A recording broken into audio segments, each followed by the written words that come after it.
do do. Hello? Do do do do do do do do. Ooh la la. Here we are. What was I doing? Lip balm.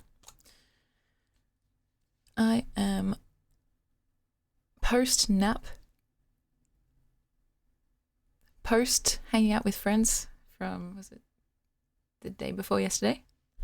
And utterly ready to chat up a storm today. Michael, welcome in. A little tired. You know, it's funny because according to the MBTI test, if you want to put any stock in that, I am an extrovert, according to that. I'm an ENFP. Apparently, they're the most introverted extroverts, though, which I think sounds about right for me. So even though I love hanging out with friends, I love talking with my friends, I love just being around them, and, you know, it's one of my deepest pleasures, like amongst a select few. Despite all of that, it's still quite tiring to me. And so I had to spend yesterday recovering, to be honest. Even though we didn't even finish our like game of Clock Tower that late, it was quite a reasonable time, I think, that everyone kind of went home. Anyway, yeah, welcome back, guys. My hair's doing whatever it wants to do. Just it's got its own thing going on. I've got my canopy thingy up, finally, and my room looks cleaner, but that's all an illusion because the clothes have moved from the bed to the floor. So it's all an illusion, guys. Though I am wearing a new outfit today, which I'll show you a little bit later on once we all settle in. And it's a good one. It's quite a good one. It matches the title. So how are we doing? How are you all feeling? I'm guessing it's Sunday for most of you guys, which is a nice day for streaming. I'm not going to lie. The thing is, most people, like who use Twitch as like just casual viewers or chatters, most of the time, like it's on the weekends. You know, makes sense, right? And so, yeah, it's a pretty, it's a pivotal streaming day. And so, yeah, Tolek, welcome in. Sunday evening is a beautiful, if not slightly anxiety-inducing time for those unlucky souls, like kind of bound by the 9 to 5, because it's just like, oh, fuck, I know what's in store for me tomorrow.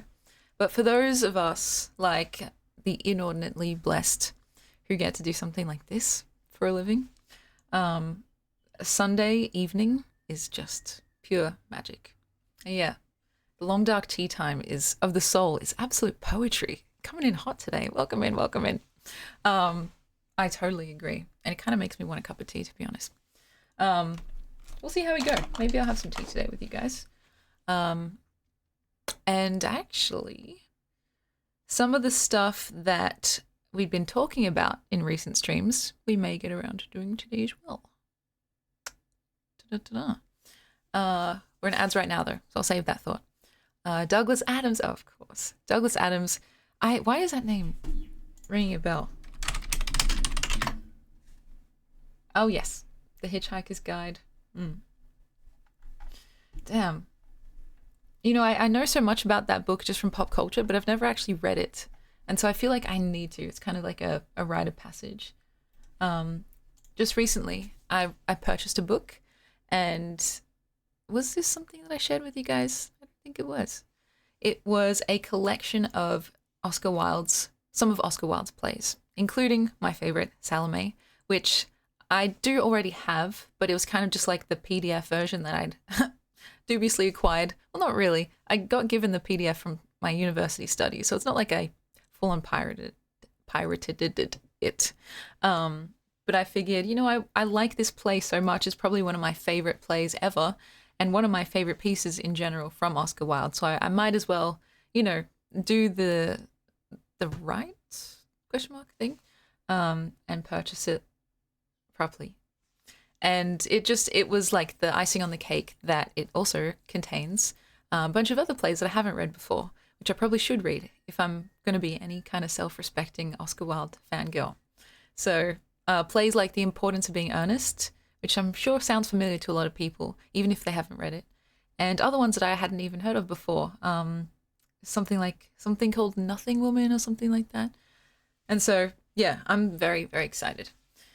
And who knows, maybe we'll read some on stream, because I talk about Oscar Wilde a lot, actually, and he's one of my huge influences in my own work. Last stream we were reading a little excerpt from my own story, and that was equal parts exposing and intensely gratifying, as always.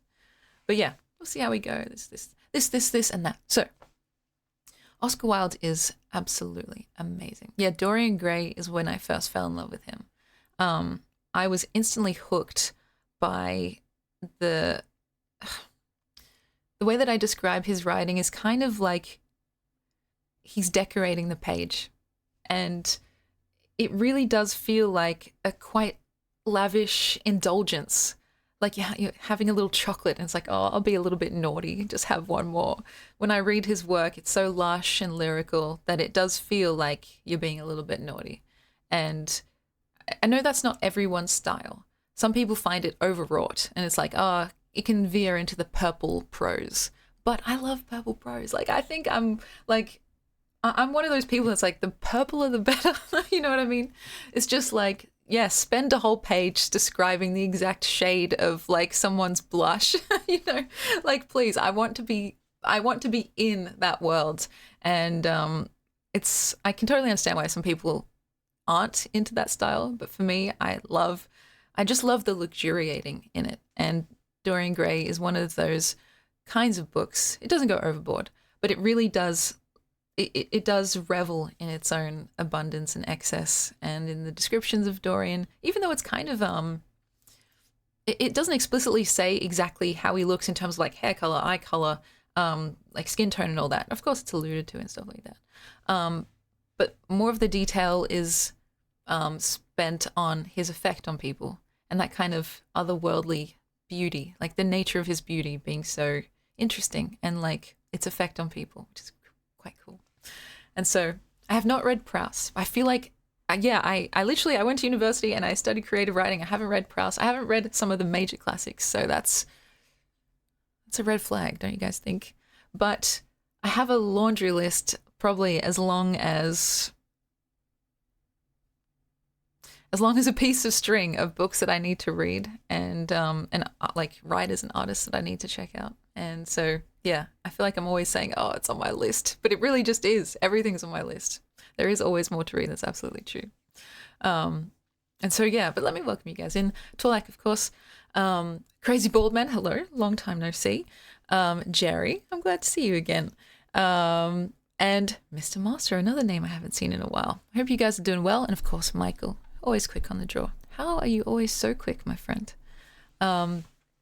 I'm very well. I hope you guys are too. And yeah, I'll tell you guys about the party. So, oh God, you literally can't make this shit up. But if you guys were here for my last stream, I was describing how, like I had a party, like very imminently coming up, kind of like a mafia style game where you have a big group of friends together. You all get given secret roles, and there's teams, kind of. It's like a good team and an evil team, and you get to play characters and like kill people and essentially role play. It's really fun. And I was talking on stream about how I just really, really desperately did not want to be on the evil team, or at the very least, I did not want to be the singular like evil. They call it the imp in this game in Clock Tower, and that's kind of like essentially like Satan, the evil guy. So it is really, really fun. It's just that I have such a terrible poker face, or at the very least, I get so uncomfortable that it feels like I'm doing a terrible job, that I was just like, please, just anyone on the good team, please, please, please, like crossing my fingers. I even asked the storyteller, like the game host, if I could please just be on the good team. And then he was like, I'm sorry, I can't guarantee that. And he was very gracious about it, because like the way that you get your roles, it's not like the storyteller actually picks. At the very least, that's not how we did it. We had this little bag. It was like a little satchel, and sitting in a circle, we each kind of pulled a token out of the bag and then just carefully looked at our role and then kept it and passed the bag on. So there was no possible way for him to even try to help, even if he wanted to. But he was really gracious and was like, look, no matter how it goes, even if, the game ends super early, that's fine. We can just play a different round, essentially, with different characters. And so that made me feel better. I didn't actually realize there were different characters in different rounds. I just thought it was the one set. So I thought, if I fuck this up, the game will be over in 10 minutes and we'll have all traveled here and gotten together and gotten ready and set up and everything for nothing. So knowing that, I felt a little bit better. But I was still praying and hoping. I was like, please, please, please, just any good character. Please, any good character, even a neutral character, even an evil character, if it's not the main fucking devil imp. And so I need something to explain this with. I have a little satchel. I don't have a satchel. Okay. Makeup bag. This is not what it looked like, but just pretend. The bag got to me, right? And I was like, okay, feeling around, trying to suss out if I could somehow feel a good character. I just pulled something out, looked only at it for myself so no one else could see, right? What does it say? The imp. Of fucking course, right? And literally I had to try and just keep my cool because of course I had people sitting on either side of me. And I had to try not to be like, fuck, you know what I mean? Not to give it away on my face or gasp out loud. So I just kind of was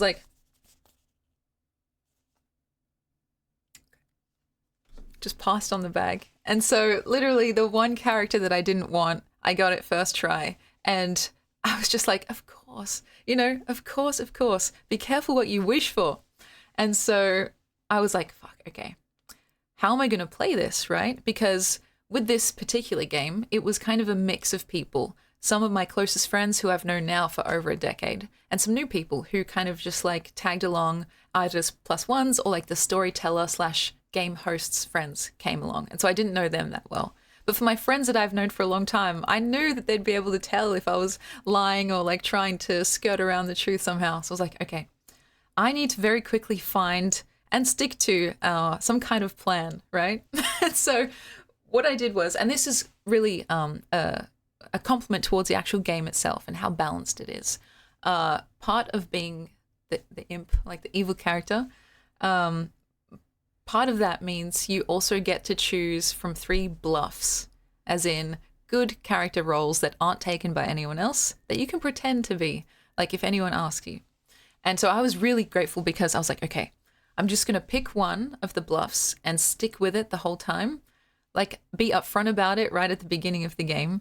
And so if anyone asks, have it ready, And so that's what I did. And I had to lie straight to my poor friends' faces. And I just felt so dirty about it, It was it was so hard to look upon a face that I know and adore and have known and adored for such a long time and just try to get the words out, knowing that I'm just lying through my teeth.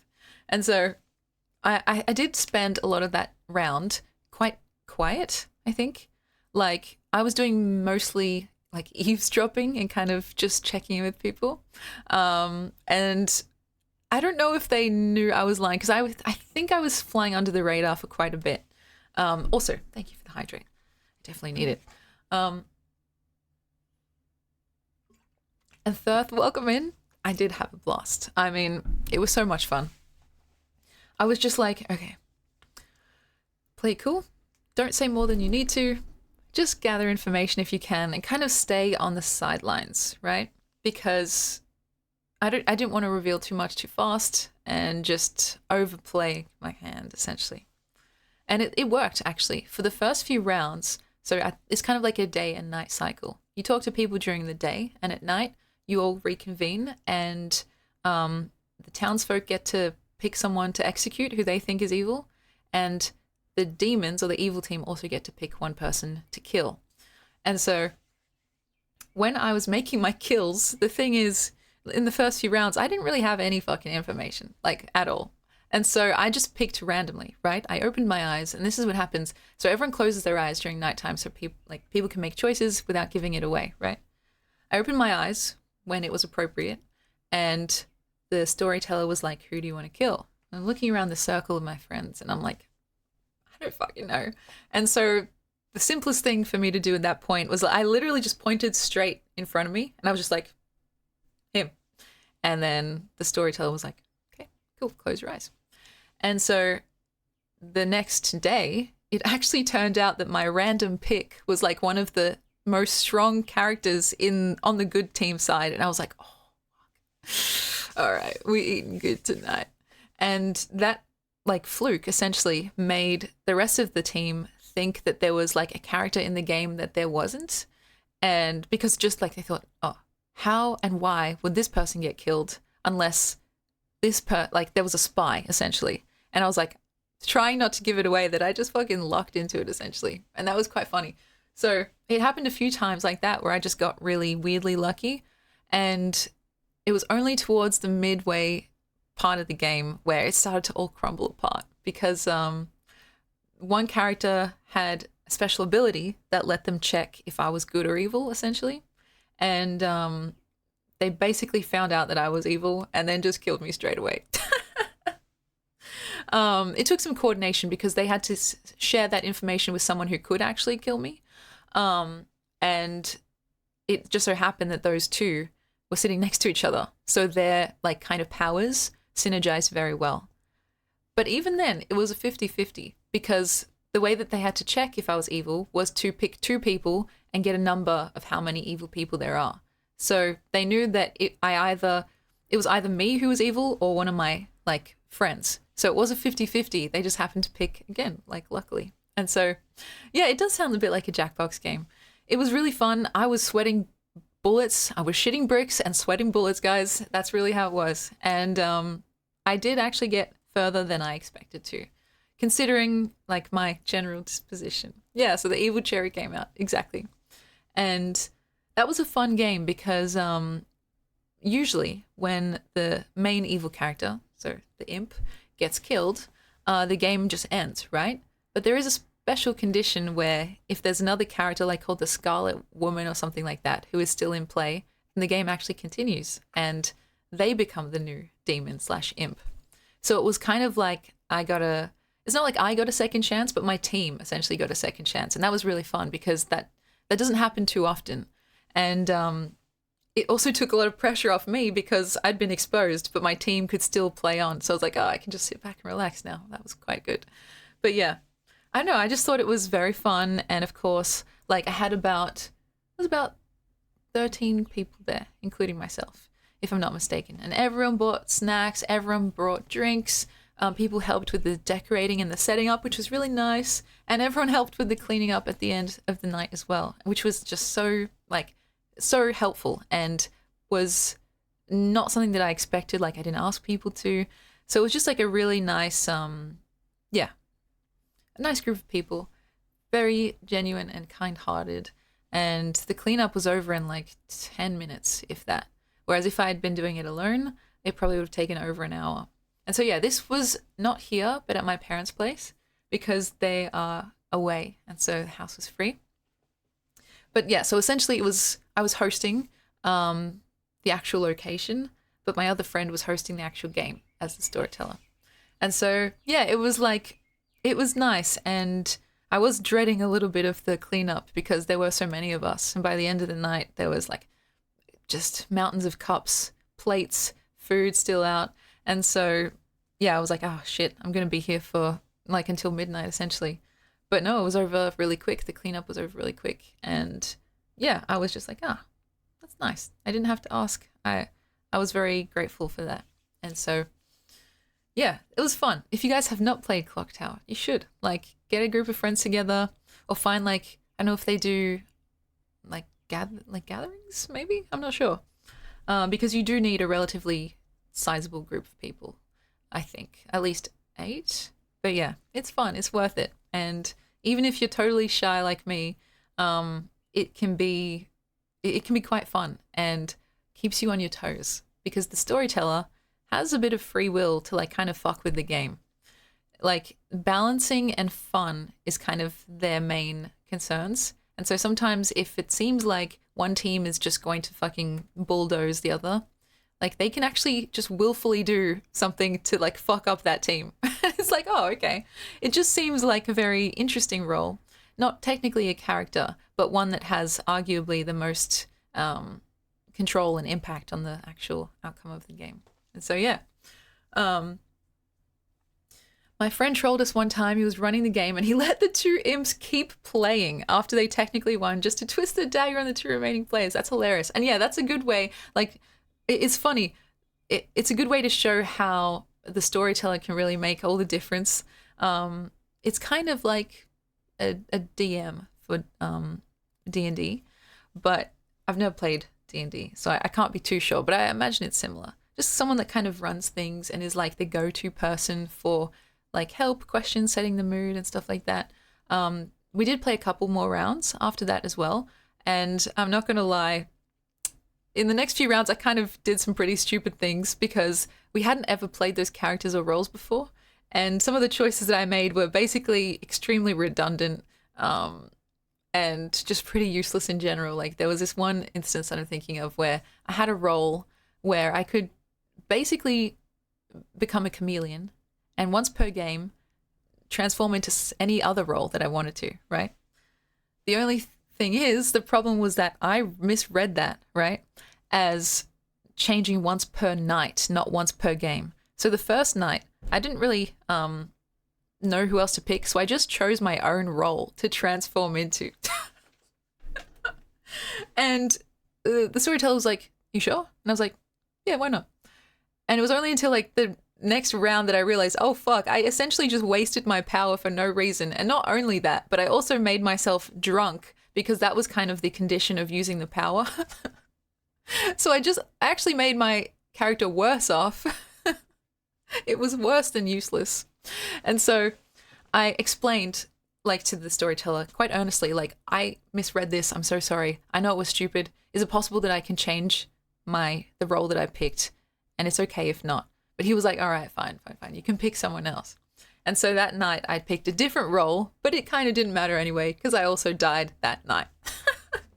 So in general, it was just kind of like a couple of silly plays because, yeah, it was a bit harder than the other set of characters, but also I was just like being silly. So when my friends figured out or were told that I was the imp, they were actually shocked.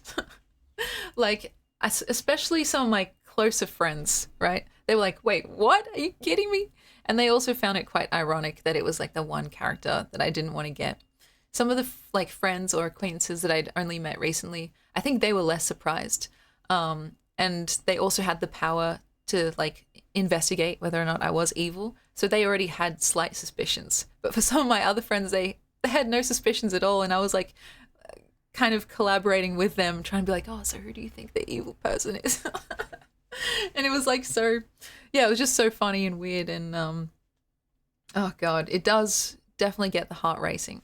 Like, you gotta have some level of mental fortitude for this because otherwise you will completely crumble. And I'm lucky that I somehow got by relatively unscathed, even though I think that round my team did not win. But then in the next few rounds, my team did win. So that's good. But yeah. Oh, on a camping trip, that sounds like so much fun. It's like the atmosphere is just right. And actually, it's funny you mention that because like on the TV, we basically just got like a fireplace simulation to run the whole time. And so it felt kind of atmospheric in that way. But imagine doing it in real life. That would be even better. And so, yeah, I think we may end up playing that again at some point. It's quite involved. Like, it definitely goes for at least an hour or two, like from if you're going for a really short game, because of the setup and just like the rounds and how they're all structured. And you do need a big group of people, which can be hard to coordinate, but it's so much fun. And like, I think this group of people really enjoys it. So we probably will do that again. I'm not sure when. My parents will still be away for a little while longer, so house is free. But yeah, it was lots of fun. And oh God, just the betrayal of it all. What can I say? The next few rounds when I got like good or neutral characters, I was very relieved. Because like my perfect scenario is just like telling people straight up what character I am. Like, oh yeah, I'm the sweetheart, for example. Like, oh okay. And so it's like if I can do that, then I'm happy usually. But if I have to lie and be like, oh yeah, I'm the candlestick maker, I'd be like that doesn't even exist. I'd be like, fuck. But yeah, it was fun. Highly recommend. I wonder if there's like an online version. Does anyone know? Mm. And then yesterday, I didn't really say if I was going to stream or not, but I was really tired. I basically slept most of the day and was kind of feeling a little bit blah. So I was like, we'll just start fresh in the new week. And here we are. Yeah, Among Us is kind of like the equivalent. That's right. And I also had the same feelings towards Among Us when it was really big during the pandemic. I found it so hard to play. My sister was obsessed with it. She was playing it like almost every night. She was like, come and play. Like, it'll be fun. And like the very first time I played, I think someone asked me, like, are you the imposter? And I was, and I just said, yes. They're like, that's not how you meant to play. I was like, oh shit. It's just, yeah, one of those games where you kind of have to put some of your friendships on the line, you know? Depending on how competitive people get. Like even not last night, the night before the last, where I had all my friends over, like some of them really go hard and they will just bulldoze, like, you know, they'll be like, don't you trust me? We've known each other for so long and you think I'm lying to you? And they are lying to you. And it's like, holy shit, the gaslighting. And so it's both admirable and a little bit scary. Because the thing is, I noticed something whenever I was talking to like a friend during the game was that everyone sounded more or less utterly believable, right? Like no one had any distinct tells that I could pick out. I could have suspicions, right? But it's not like that feeling of like, oh, I know you're lying, you know? And that was scary because it's like, but someone is lying.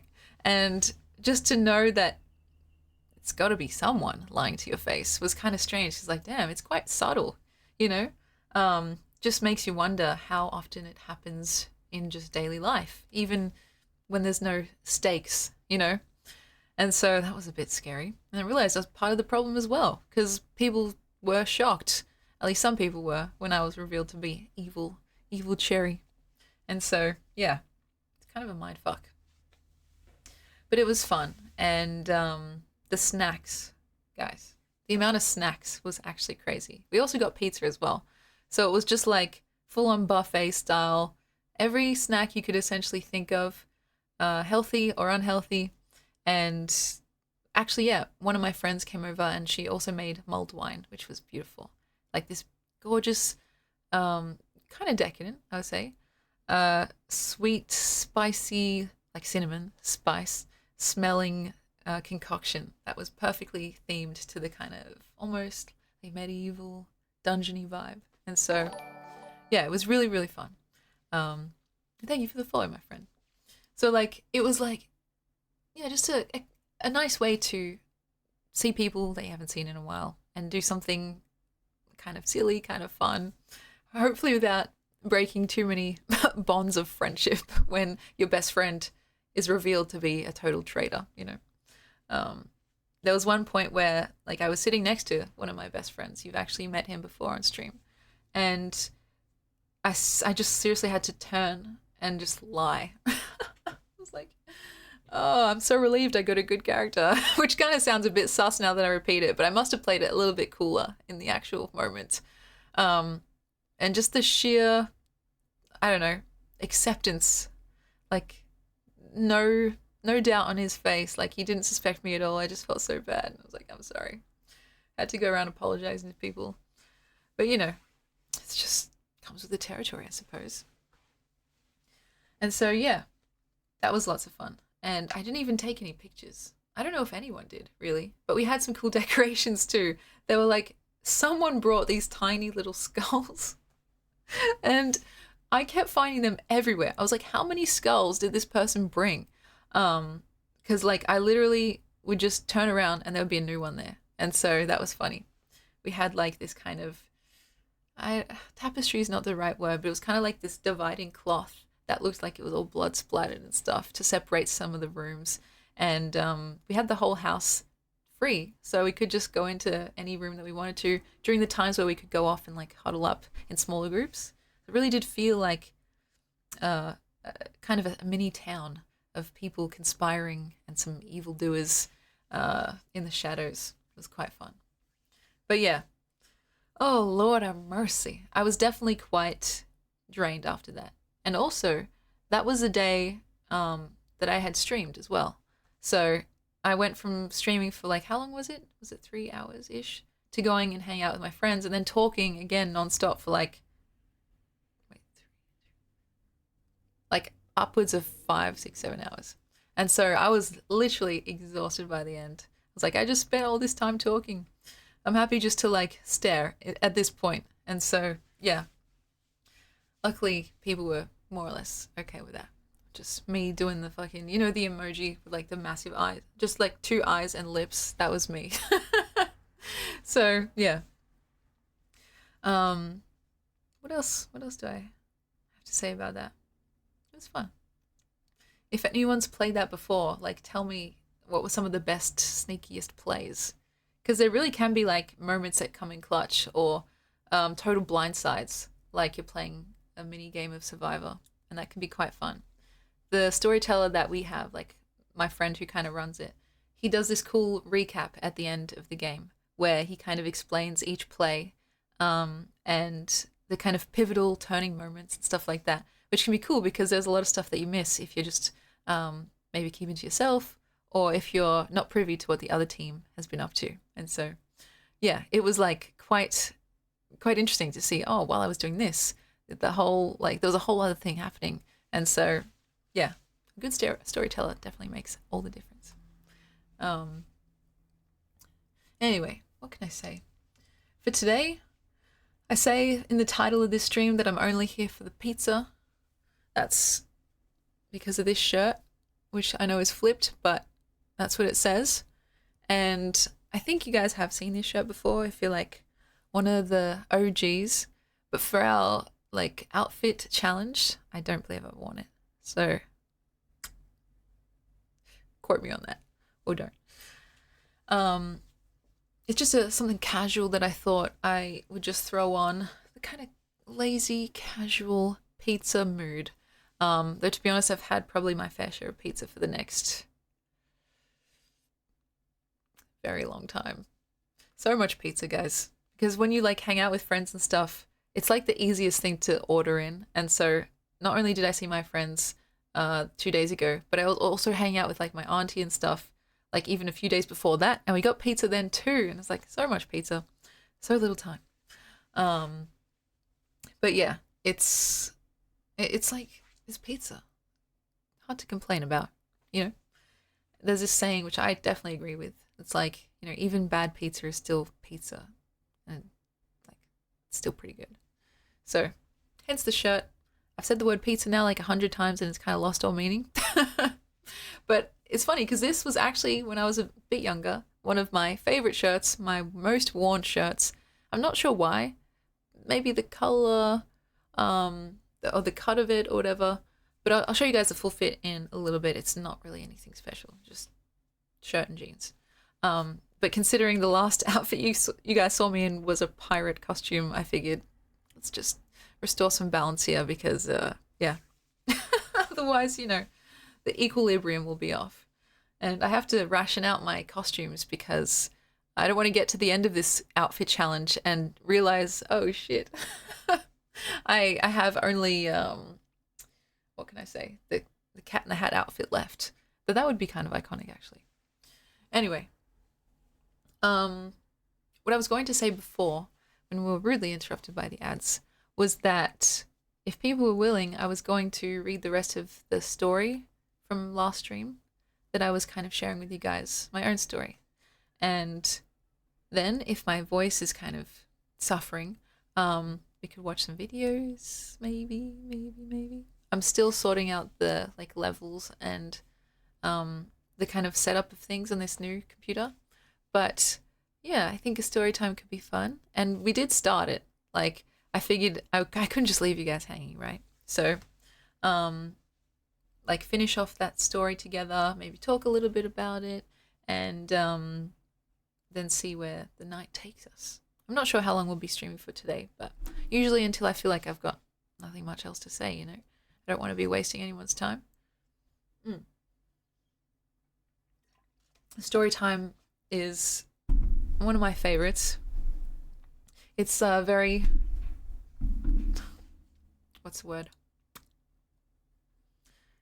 Indulgent, and makes me a little bit flustered. But I hope it's fun for you guys too. Like, I think that even if it's purely for like a sleeping aid, just listening to my voice drone on and on, you don't even have to listen to the words, then I'll consider that a win. So, in a little bit, once we settle in, once we start feeling like we're in the mood for some reading stuff, story time, yeah, it's fun. And what else was there? Specifically, I wanted to watch the video that Melodies has posted in the Discord about. It was a lecture on like Tolkien's writing, which I know sounds very nerdy. It probably is. I watched the first minute and I was like, oh, this seems really interesting. I want to save this when we can watch this together, right? But it depends if you guys even care about that sort of thing. I think since it relates to writing, and this is a writing adjacent channel, then it kind of fits. It's kind of thematic, but it could be one of those cases where it's only interesting to literally me. So we'll see. Oh gosh. Yeah, I have not read the Silmarillion, but I do have it actually. And I think just for curiosity's sake as a writer, like I think it would be a cool challenge in a way. And yeah, I haven't played Elden Ring, but I totally get what you mean. There's a lot of media that has come after Tolkien that you can clearly tell there's been inspiration, like kind of gleaned from it. And that's what we're talking about last time as well. That idea of someone being so game-changing, so iconic and ubiquitous that everything that follows in that genre kind of has the ghost of their influence. And I definitely see that with the fantasy genre and all its adjacent kind of genres. And so, yeah, it's not just Tolkien. It's like other writers that, you know, you may not even realize. You think, oh, they're just dusty, musty old people, you know, long dead now. But their work has been so influential, it's kind of now just sublimated into the cultural consciousness, and we don't even realize. You know, Shakespeare's a great example. He was so influential, and of course, you know, quite polarizing in the sense that if you like him, okay, you either love him or you hate him, and usually the people that hate him are like the kids that have been forced to study his poetry or whatever in high school. But no matter which side you fall on, there's no doubt that he has had a monumental influence on the kind of the cultural landscape even now. Even with modern movies, like, you know, She's the Man is based on is it Twelfth Night by Shakespeare, and it's like it's really hard sometimes to make those connections, but then you're like, oh yeah, actually that makes sense. And so it's cool. I think that it speaks to the technical prowess, the competency, and like the kind of the lasting power of the works themselves. Because, you know, to make something that people still give a fuck about hundreds of years later, that's pretty cool. It's quite rare as well. A lot of things just get lost to time, right? To time's cruel hand. And I think now, unfortunately, it seems to me at least that with the complete oversaturation, everything everywhere all at once type beat feeling, kind of aided by modern technology and the internet and now AI, I don't know if we'll have that same thing.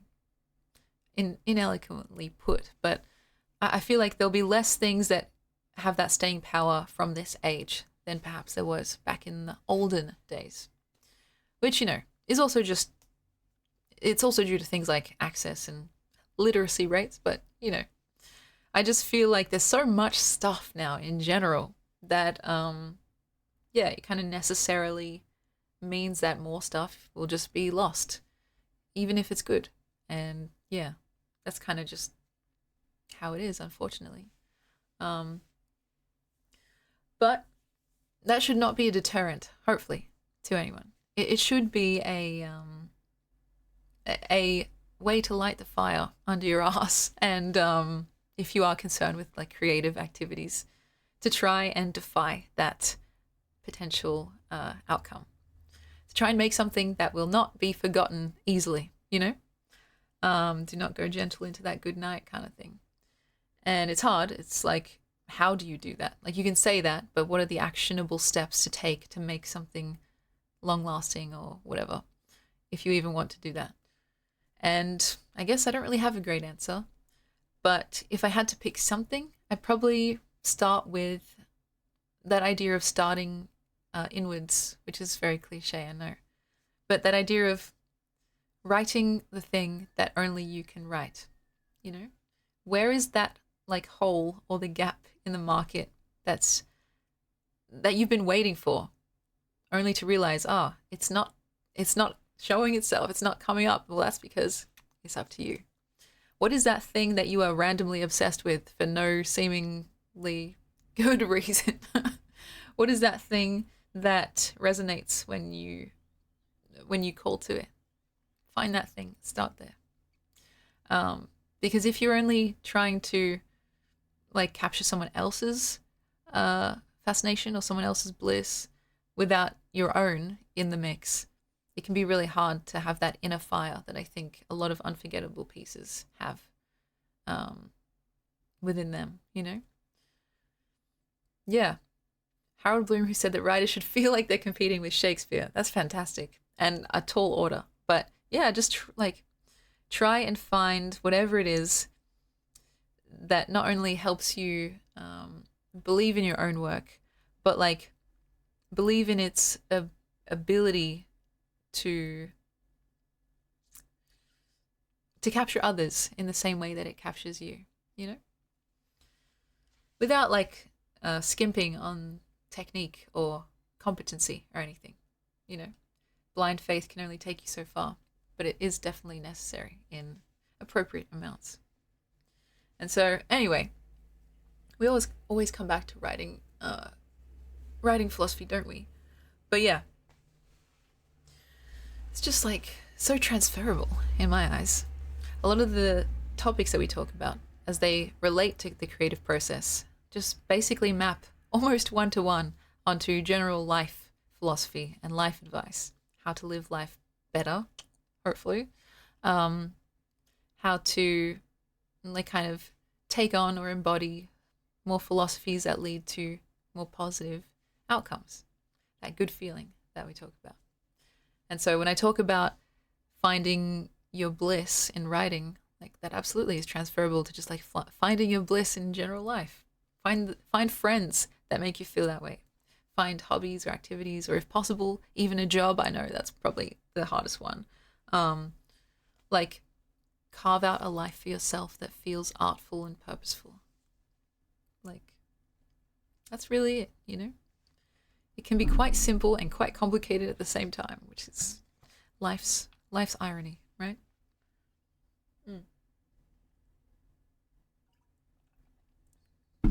But anyway, what else was I going to say? Yeah, so much easier to just consume all the art you can. Honestly, that is a respectable hobby. Even better if it's a profession. I too have that kind of impulse. I just want to know, and I want to see, and I want to like almost imbibe everything art related that I can. And that actually is, I think, helpful if you're an artist. But it can also be prohibitive, and it can be a nice, effective cover for potential busy work instead of making your own work. Frustratingly, when it comes to something like writing, a lot of the work involved actually involves not writing at all, which can be tough because there's a very thin line between the legitimate not work and the busy work of the not work. I'll try and be more specific in a second, but yeah. Mortal's Crow, welcome in. Funny, we were just talking about Lord of the Rings. Hello, hello. The thing that I was talking about with not work is kind of like the time that you need to spend away from your own artistic projects in order to necessarily better them, right? Like, you can't always be writing, sculpting, painting, making music 24/7. You probably could try, but you'd burn out pretty easily. And also, I think you wouldn't have any time to update your own technical knowledge and technical skill. You would be kind of stuck in that moment without, like, kind of interfacing with the rest of the world and picking up what other artists are putting down. Like, you basically kind of pause yourself in a way. And so the not work involves stepping away from the actual creation part and just going out there and enjoying, synthesizing, taking note of things so you can bring it back and then work with that into something new, you know? And so that's something I've had to grapple with for a while, because it can feel like, oh man, I'm being so lazy. Like, I haven't really sat down properly and written anything in like a week or a month or a year, you know?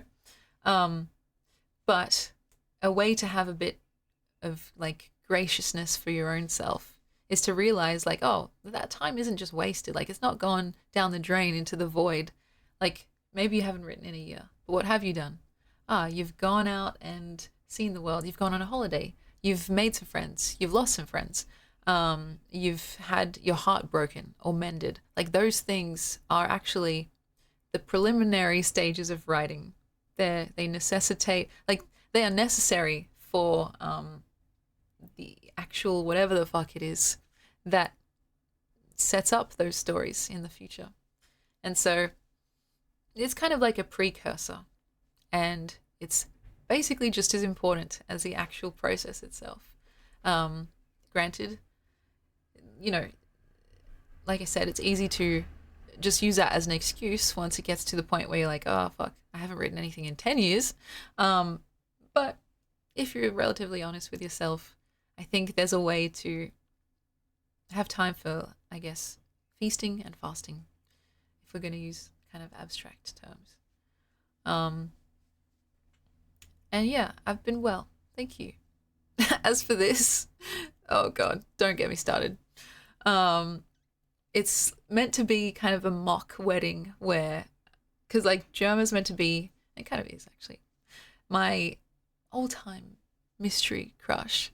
And I had this idea for a ridiculous stream where we have like this kind of fake wedding.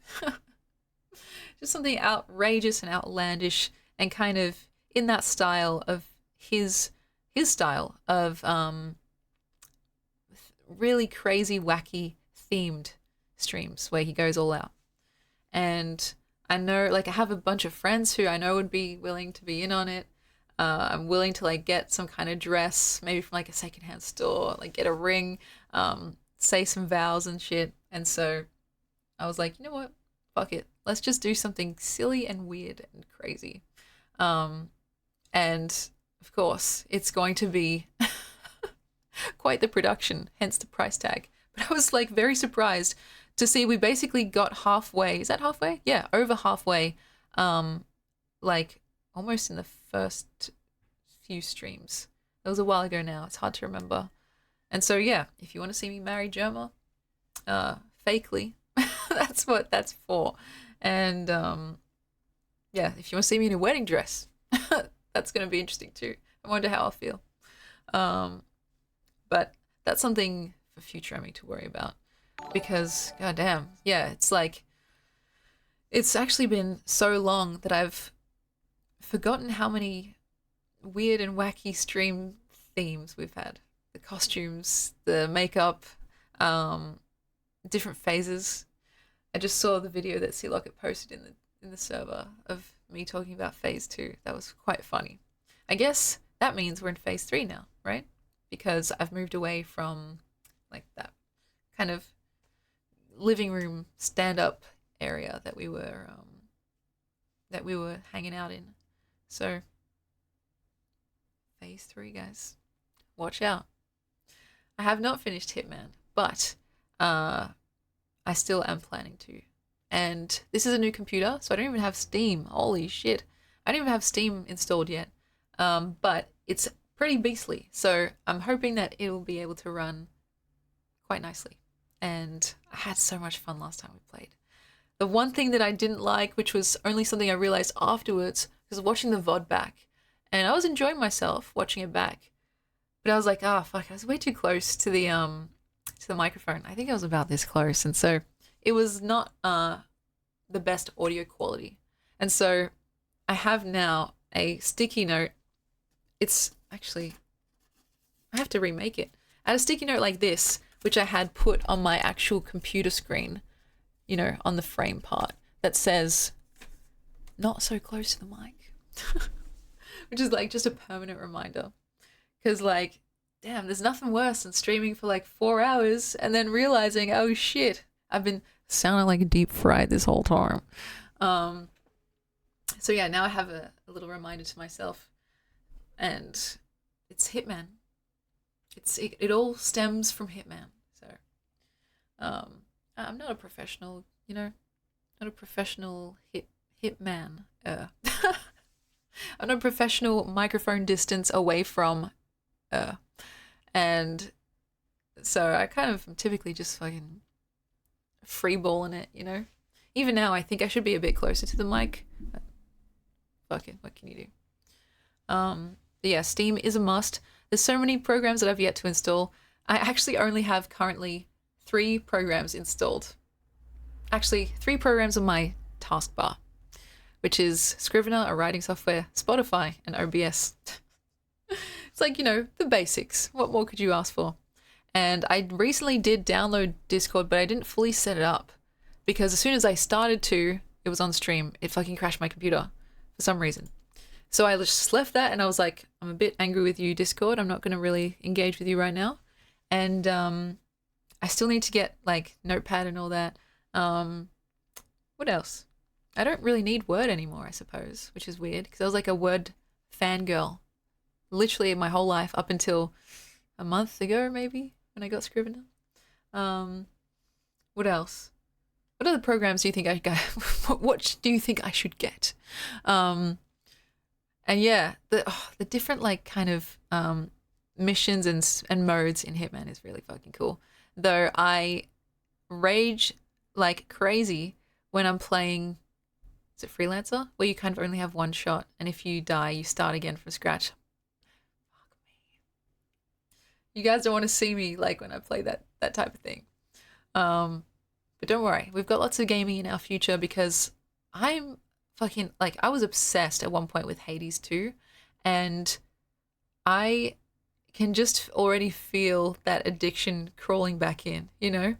Like it's kind of dormant for now because I've had other just stuff going on. I haven't really played many games in general. Video games, I mean. When's the last time I played something? I honestly can't remember. So it's just waiting. I know it's there lurking, ready for me to be just sucked back in. But yeah. And yeah, it's been a while. Maddie, welcome in. It's Saints Row. Fuck me. We also didn't finish that. So lots and lots of games to play. And yeah, it's fun because I get to like kind of just chat casually with you guys and have something to do or have something for you guys to watch. So it's just not just my boring face, you know? Now with my beefed up computer, I can actually like do that and not be too scared about it being laggy or messing up or like completely crashing my computer, And so yeah, that's something I'm very excited for. Not to mention just the chats that we do, my favorite part. Brib, hello. How have you been? Have you been writing? Have you been just luxuriating in the philosophy of good feeling? I hope so. What have I been doing? Being evil? that does have context, but let's just leave it at that. What else have I been doing? I've been not cleaning my room. Fuck me. We've replaced the tower of books. That's right. And now my screaming laptop, oh god, it's so fucking loud, is under my desk because I'm not sure really where to put it right now. So sometimes I just look down at it and I'm like, you've been a good boy, you know? Like, it really has been a workhorse since I got it. Because I think I even purchased it already used. Like, it was a floor model. And so that was in 2019. So, fuck me, was it really 2019? Yeah. So I think that's a pretty good, like, testament to its just capabilities. But it really, really, really was getting on its last legs. And when my friend, like, kind of helped me with this new setup, he was, like, trying to use my laptop. He's like, this surely has, like, 50 viruses on it, you know? Because it's really slow and, like, it needs to be put down, essentially. I was like, no, it's my baby. So I've still got it, and I don't know what I'm exactly going to do with it. Probably just keep it as like a backup, or if I remember, oh shit, there's a special file in there that I forgot to transfer. Just have it in case, because like I'm quite a what is it, a creature of habit. And so the transition from old laptop to new computer, even though it was an upgrade in every single way, was quite scary for me. I was like, I don't want to do it, but I know I should. So yeah, it's like the slow transition phase I'm still kind of going through. Chromebook, that's crazy. From the pandemic is still hanging on, but it's a hot mess. I've never had a Chromebook or like an Apple computer. Like I've always had an iPhone, like for better or for worse. I didn't choose that life, it chose me. And I guess because I've never known anything else, I have not many complaints. But I wonder, like, are the Apple Macs and like the Apple MacBooks, what are they like? Are they all it's cracked up to be?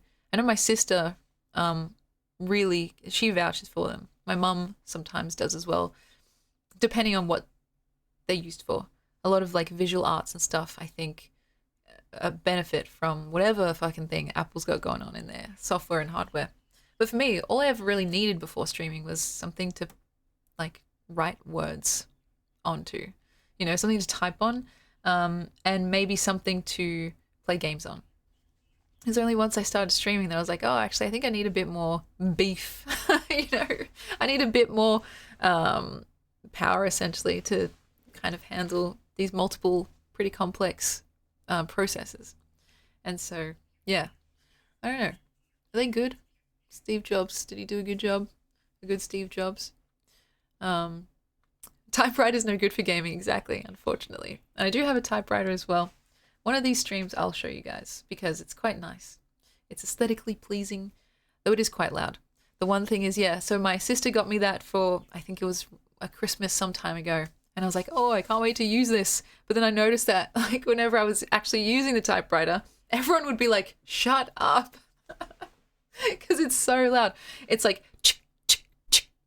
for every single word, every single letter. And so it's like, oh, it's a little bit easier to just kind of like, you know, to just use my phone even, or like my regular computer. And so, yeah. Oh, Lord have mercy.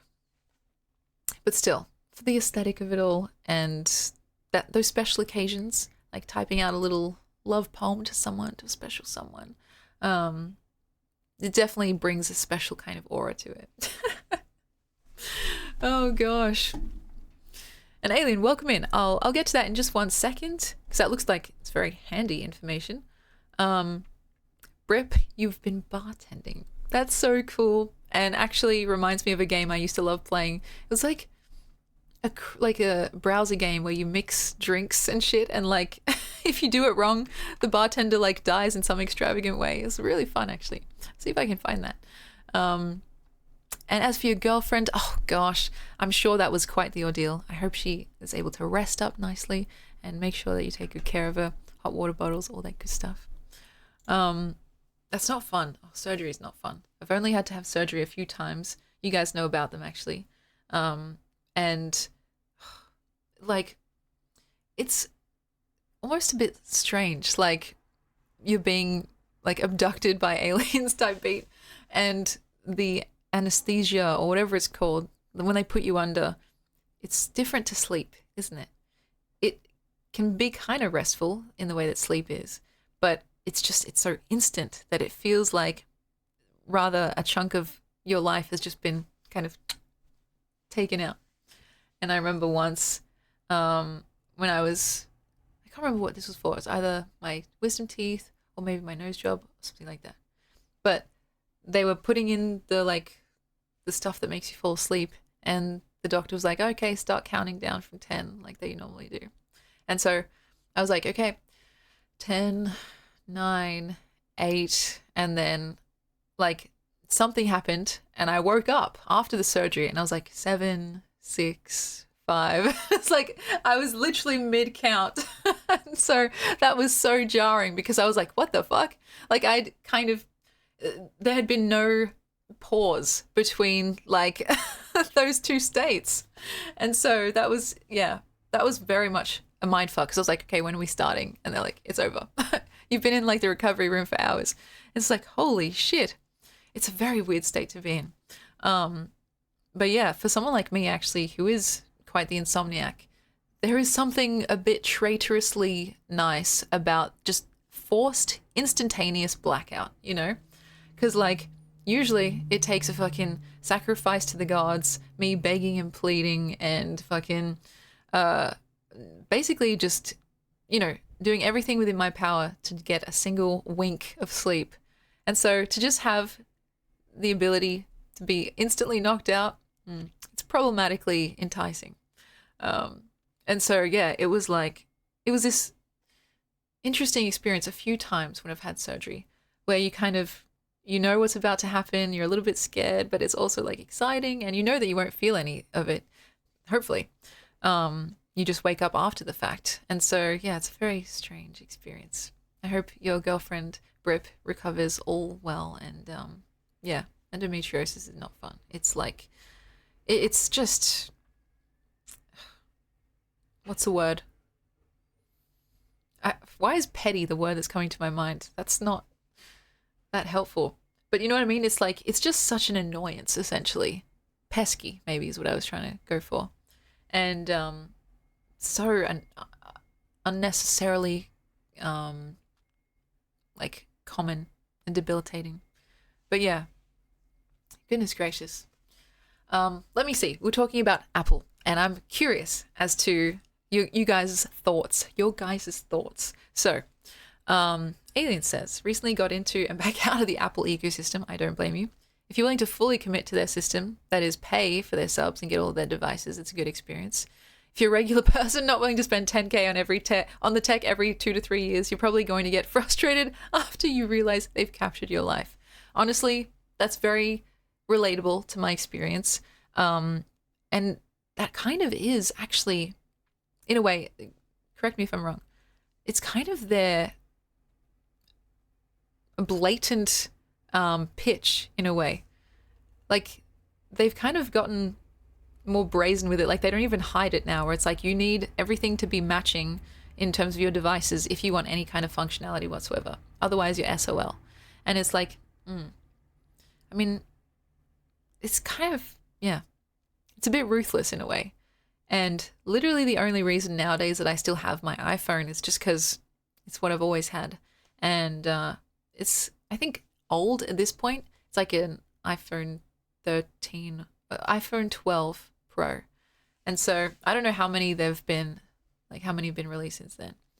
But until my phone literally just stops fucking working, I'm going to keep it as is and not upgrade just because the new one's out. Even though, like, yeah, it's some nice colors and they upgrade the camera every time. And it's like, it gets to a certain point where it's like, oh, what did you do? Like, what did you actually change? And, yeah, sometimes adding insult to injury by like taking out the fucking, like, what is it? The headphone jack. That was like that was a betrayal, to be honest. It was like, Okay. So I guess I'll go fuck myself then. You know what I mean? Why would you do such a thing? And of course, it's like paving the way for like wireless headphones and stuff. It's like, fuck, I'd rather have a headphone jack. But yeah, goodness gracious. At this point, I'm like, it's like a toxic relationship or a toxic friendship where you're like, I could probably find something better, but I'm just used to it at this point. I've grown comfortable and complacent. But yeah, what can I say? Are you guys like mostly Apple or mostly Android or other? I'm curious. Maybe we'll run a poll after these ads. Um, and yeah, if anyone's new here, swearing is inbound. It's I'd like to say it's an Australian thing, but it's also just an Emmy thing. I feel like it's what, what's the word? It's like punctuation, like at a certain point. And yeah, that's why there is a warning before you join. It says may be swearing. By may, I mean there definitely will be. Unless I'm with someone and I'm trying to behave. Like when I have guests over, especially if they're like family members, I try not to. But yeah, like it just slips out. Oopsie. Um, but yeah, timing was good. It's like I don't know, what is it? The Aussie spirit. You can take the Aussie out of the girl, but you can't take the girl out of the. You can take the girl out of the Aussie, but you can't take the Aussie out of the girl. There we go. We got there eventually. But yeah. Anyway, did I have anything else on my mind? Not really. Um, just yeah, just relaxing on this fine day, and once again procrastinating on cleaning my room. The floor drobe is floor drobing.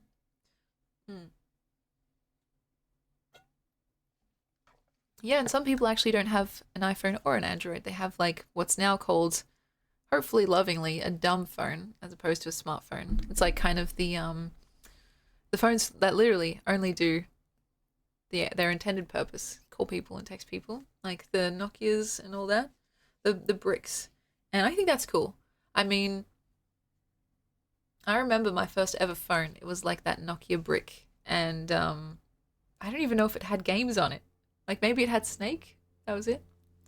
But I was just on that cusp of like the millennial Gen Z cusp where like my first phone wasn't actually an iPhone or an iPod or whatever.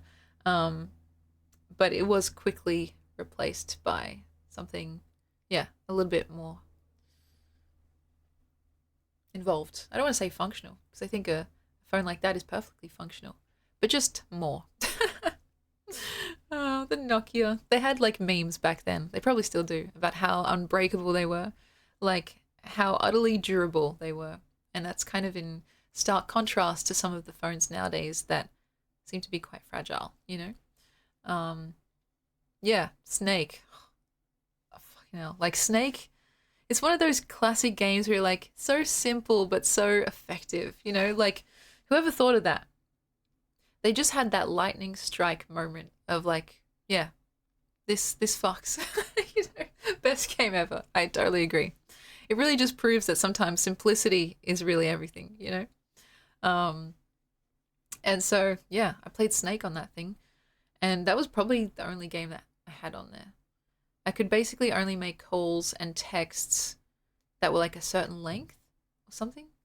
Um, and I really only had it for the purpose of calling my parents because this was when I was probably at the end of primary school, so like 10 or 11. And yeah, I felt like such a grown up with my Nokia phone. But really, it was just to be like, can you pick me up, please? That's all I used it for. And then once the iPod came out, I was so excited because, you know, I've always been a music head. And I had like so many songs on my iPod. I remember even I bought songs with like my Apple account that I still have to this day. And they're still just on there. Like random songs that I just liked, just purchased them for like $1.99. There was like a song by Smosh, which was funny. Just listening on my iPod. Good times. But yeah. Pixel is a cool phone. My uncle, he's had a couple of different Pixel phones. They seem really interesting. Like they're quite, what's the word? Sleek? Is that the word? Multifunctional. Like they seem to be checking off a lot of boxes and stuff. And maybe it's just, yeah. Apple somehow has that hype that they've developed over the years. So, I don't know. If I were smarter, I'd probably pick a different phone. But I've gotten so used to it at this point. I probably would pick a Pixel phone. Pick a Pixel. Or what would I get?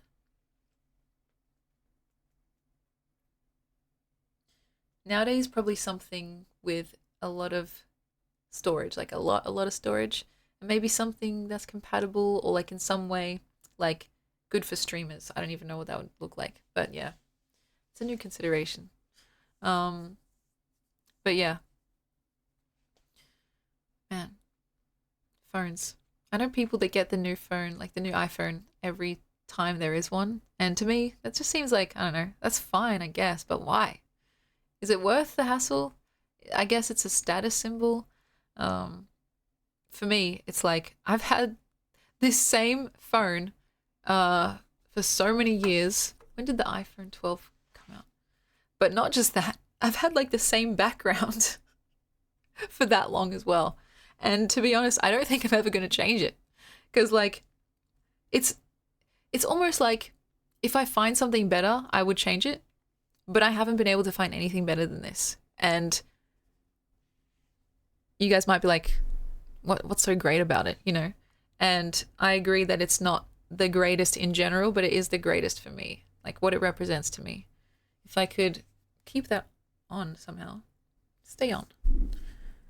Basically, what it is, it's two images spliced together, and both of those images are a picture of a couple kissing, like really sweetly, really tenderly.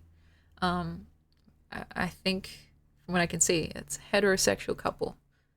And so they've been spliced together in such a way that not only does it look cool, but it's kind of like the way the slices are, you almost can't tell who's kissing who. And to me, that was like so interesting and nice. And like there's like that little hint of like, it's not even explicitly queer, but it's like an implication of queerness or like an implication of like this muddy kind of mixing of thoughts and feelings and desires. I think that perfectly matches a lot of the stuff that I write about because I know you can't really see it that well, but it almost looks like if you squint, fuck me, that the girl is kissing the other girl or the guy's kissing the other guy, or like you can't really tell what's going on. You have to sit with it for a moment. And that's also something that I really like.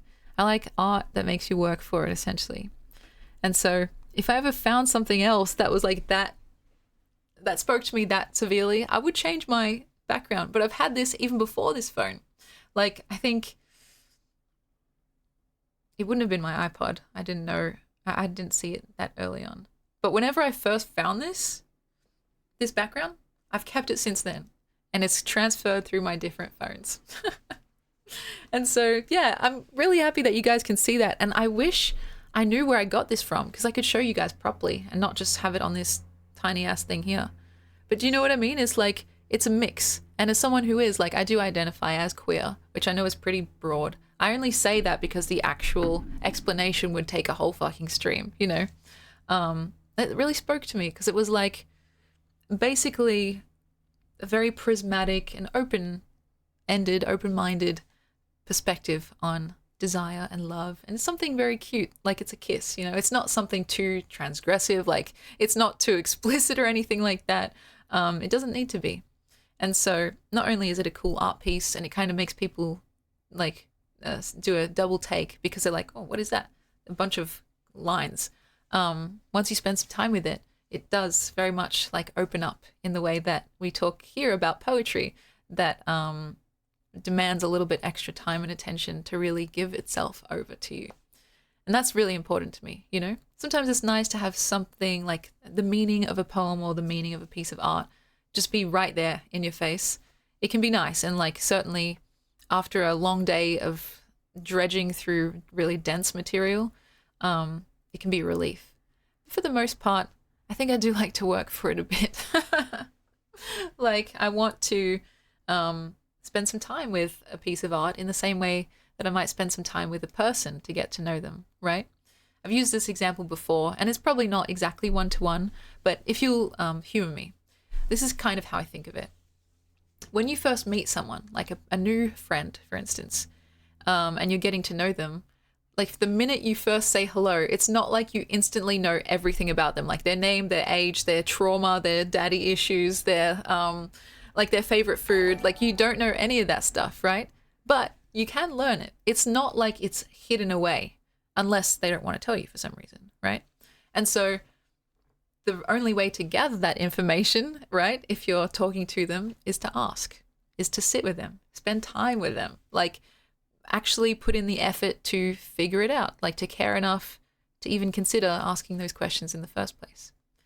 And so that kind of investigative, interested quality, that's the same type of mood or approach that I take with art in general. Like, you might come across a really beautiful painting, for instance, but like it may be a bit abstract or experimental, or it doesn't really give itself away at a first glance. But that doesn't mean you can't understand it eventually, right? You see the parallel. And so the only way to actually get to a place of understanding is to do the exact same thing, to sit with it, to ask it questions. You know, maybe not out loud, you know, that you might get kicked out of the art gallery, but like to just let the feelings kind of wash over you as you look at it, to investigate those feelings and see maybe why they're coming up. Like, especially if it's a negative feeling, sometimes that's even more like telling than a positive one. It happens a lot with modern art where people will look at something like, I don't know, I'm trying to find, like, let me use this for an example. This is going to be very silly, but bear with me. You might see this and imagine this is in like an art gallery. People will be like, what the fuck? That is literally just a sticky note. And it's true. It is just a sticky note in this instance, right? But it's not really, like, the point is not like whatever the art piece is, right? The point is what it reveals about your own self. Yeah, like blue is my favorite color. That is a beautiful thing to take away from that. It's like there is value even in something that seems seemingly like meaningless, right? And so if a derisive kind of feeling comes up, that is so important to investigate. Because emotions like maybe jealousy, envy, or derision, those tell you a lot. Like, it's just an inert little sticky note. Why should that trigger a feeling of like disdain, you know? And you really do feel it from people. Like the kind of anti-art crowd or the anti-modern art crowd, they say stuff like, oh, my 4-year-old could do that. Or like, I could easily like do this fucking Rothko painting or whatever. It's just 2 colors next to each other. And it's like, okay, you know, it may be true that you could do that or that your 4-year-old could do that, but you didn't. Why not? And like, it's that kind of thing where it almost seems like there's a wall going up automatically before there's even a chance to engage with the work and what it could be, you know? What could this be? Why is this here? Why has an art gallery decided to put this on the wall? Surely they see something in it, or maybe not. Maybe it's a trick. Like it's a conversation starter in a sense, but the conversation is happening with yourself. It's like, okay, this is bringing up some feelings for me. This makes me feel jealous. Like, how come this random ass artist can put this in an art gallery and supposedly get paid a lot for it, whereas I'm busting my ass trying to get my shit recognized? Like, okay, jealousy, feeling a bit inadequate. Like, that's helpful information, which maybe you would not have arrived at had you not stumbled across a meaningless little postcard or whatever it is. You know what I mean? And so, like, a poem can do the same thing. Of course, any piece of art can do the same thing. Like a song that you find absolutely abhorrent is just noise and screeching, you know? Like, why would anyone like this? It's like, okay, well, what is it doing? Maybe it's kind of discordant for a more like meta reason, like trying to recreate some kind of discordant feelings or emotions in the actual singer or band or whatever it is. It's like, to not just take something at face value is an incredible skill. Like, not just in the realm of art, not just in the realm of like academia, like in terms of interacting with people, in terms of interacting with yourself and the way you move through the world, like to be able to have that kind of ability to introspect, hopefully without actually catastrophizing and spiraling, which is also kind of, this can be a risk, you know. Like that's really helpful and really transferable, and art allows us to do it in usually quite a safe way, you know, a way that we may not have considered before. And so I would encourage people, it's like I'm kind of preaching to the choir here because I know you guys feel mostly positive, I would assume, about art. But the people that kind of they don't get art, they don't understand it, or they don't want to. Like, I think even out of like a self-interested perspective, there's so much to be gained beyond just looking at a nice painting. You know what I mean? Like, that is its most surface level pleasure, yes, and it's real.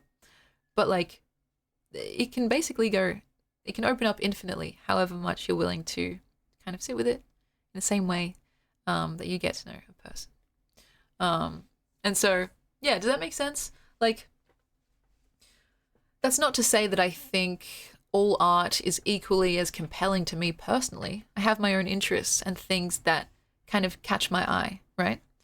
But I'd be reticent to say that art that is not personally compelling to me is just bad in general, you know?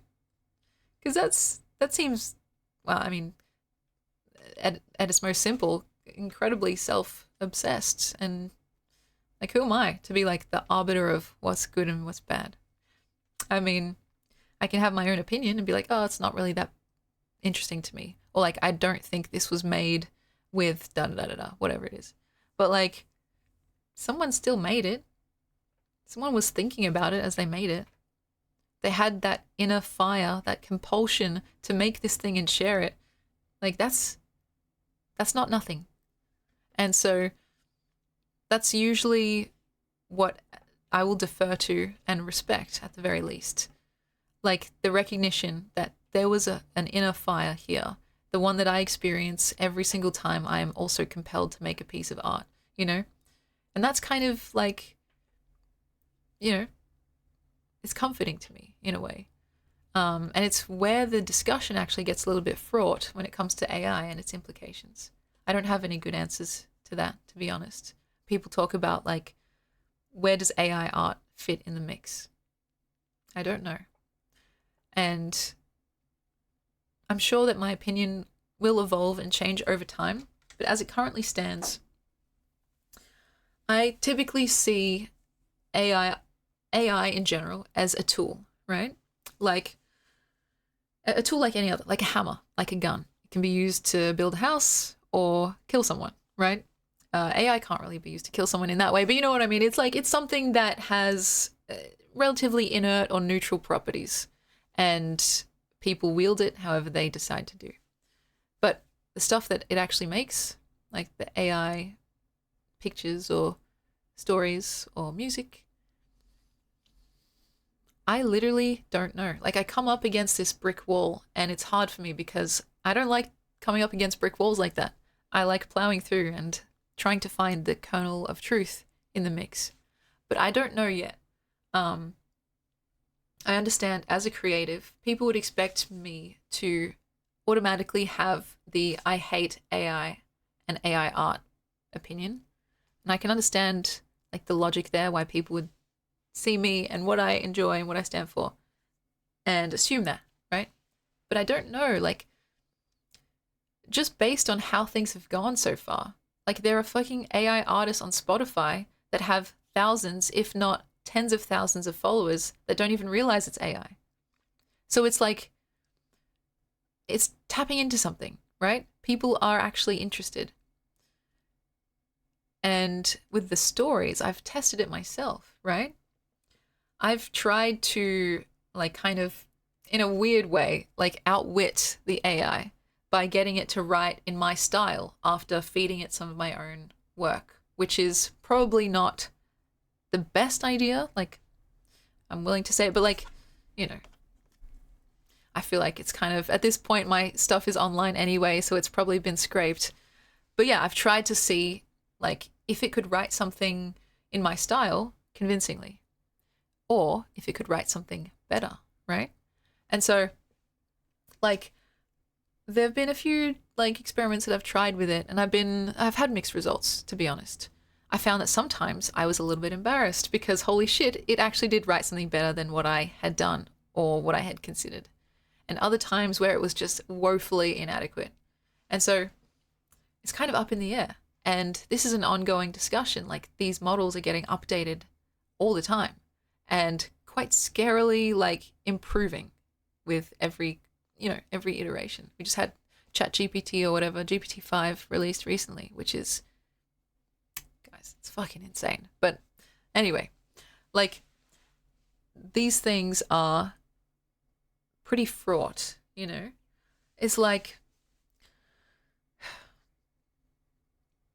ultimately, I defer to my axioms, which is maximizing pleasure, minimizing suffering.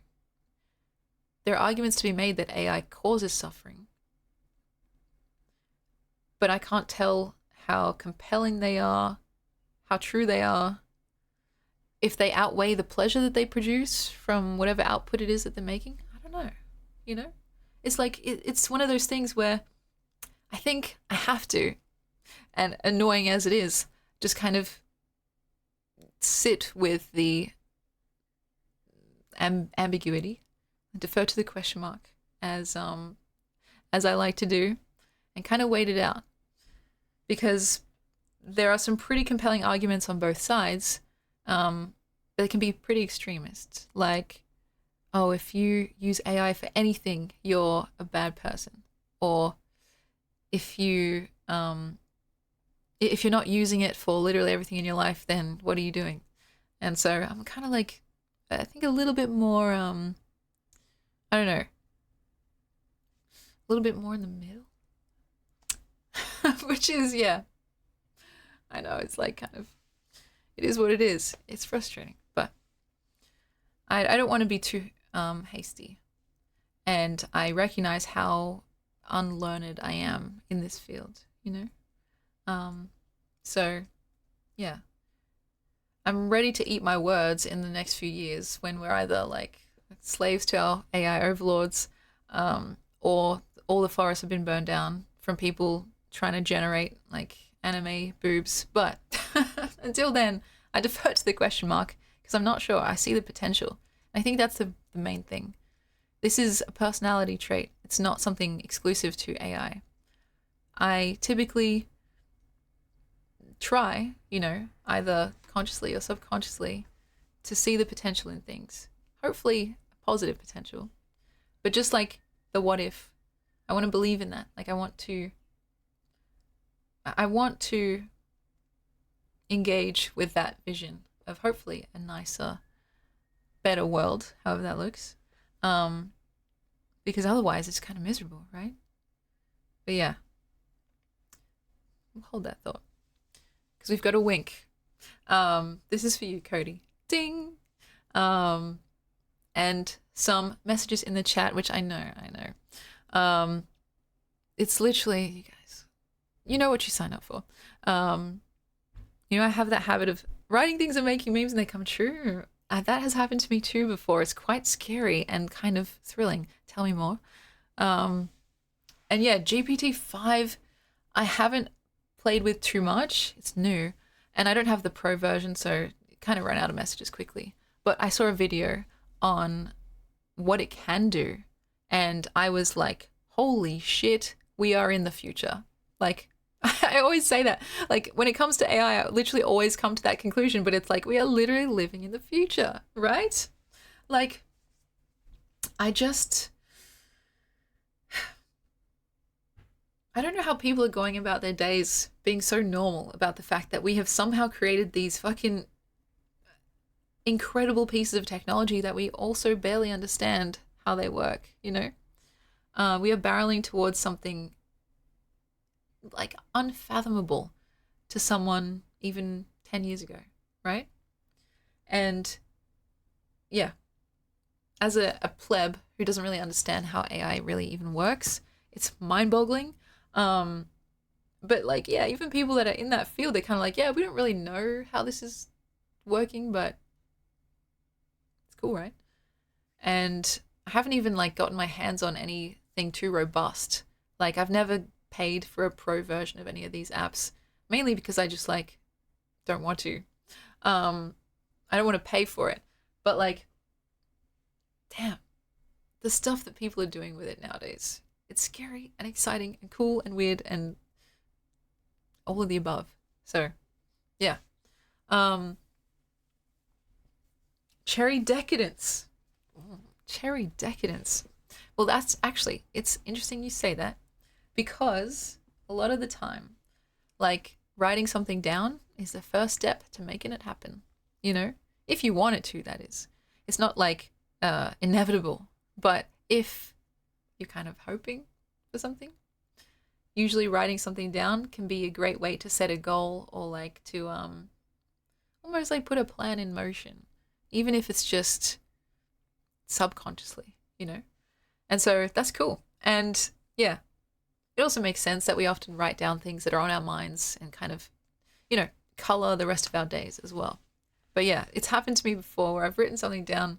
It's been a little bit prophetic in that way, where like at some point in the future, there's like echoes of that thing. And I'm like, oh, that's kind of cool. And so yeah, like it's a very powerful tool. Use it wisely. Yeah, the Riz, it's like the poetic Riz or just like the writing Riz in general, it's quite strong. It's quite potent. And so you have to be careful. You can't be going around breaking hearts. For me, I've always found that there's something really nice about writing a poem for someone or getting a poem from someone because it's almost like a bit of an old school thing to do nowadays. Or maybe a little bit intimate, and that's why people don't do it or they shy away from it. And so it's not even necessarily about the poem itself, but about the fact that someone thought of you in that way, or like they are okay with that level of intimacy, you know? Like, yeah, there's something meta going on there. And so I've always said, like, if you're trying to seduce someone, a poem is a good place to start, but use it wisely. And of course, it's not the only reason to write a poem, but it's a handy one. And so I'm happy for you. And yeah, what's like a story that I can think of where something kind of came true like that?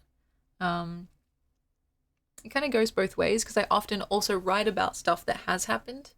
But I remember this is kind of similar but different. I used to have dreams in high school of things that would like actually come true like years later, which was so scary because like I'd have dreams about, I don't know, particular like classes or like particular classmates saying something and like using a specific phrase I'd never heard before. And then like literally years later, like they would say that thing, right?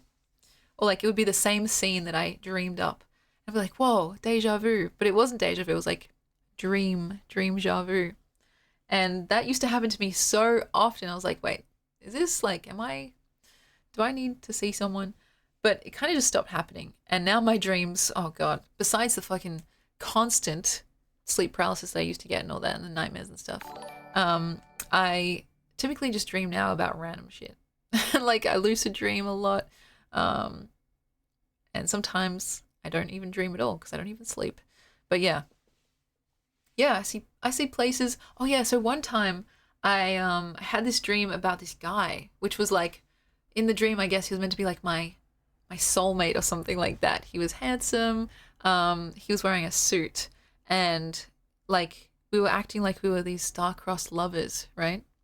And I was like, oh, that was an interesting dream, quite intimate. Like I'd never seen this person in my life, or at least I thought I hadn't, because you know they say that you only dream about people that you've seen, but I don't know if that's true.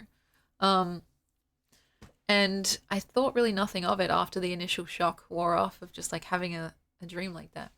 And then I think it was sometime later, maybe like a week later, it was like kind of the Easter time, and so I was going to church with my my family, and I saw that guy. Like, I literally saw that exact guy, like head to toe, same outfit, same face.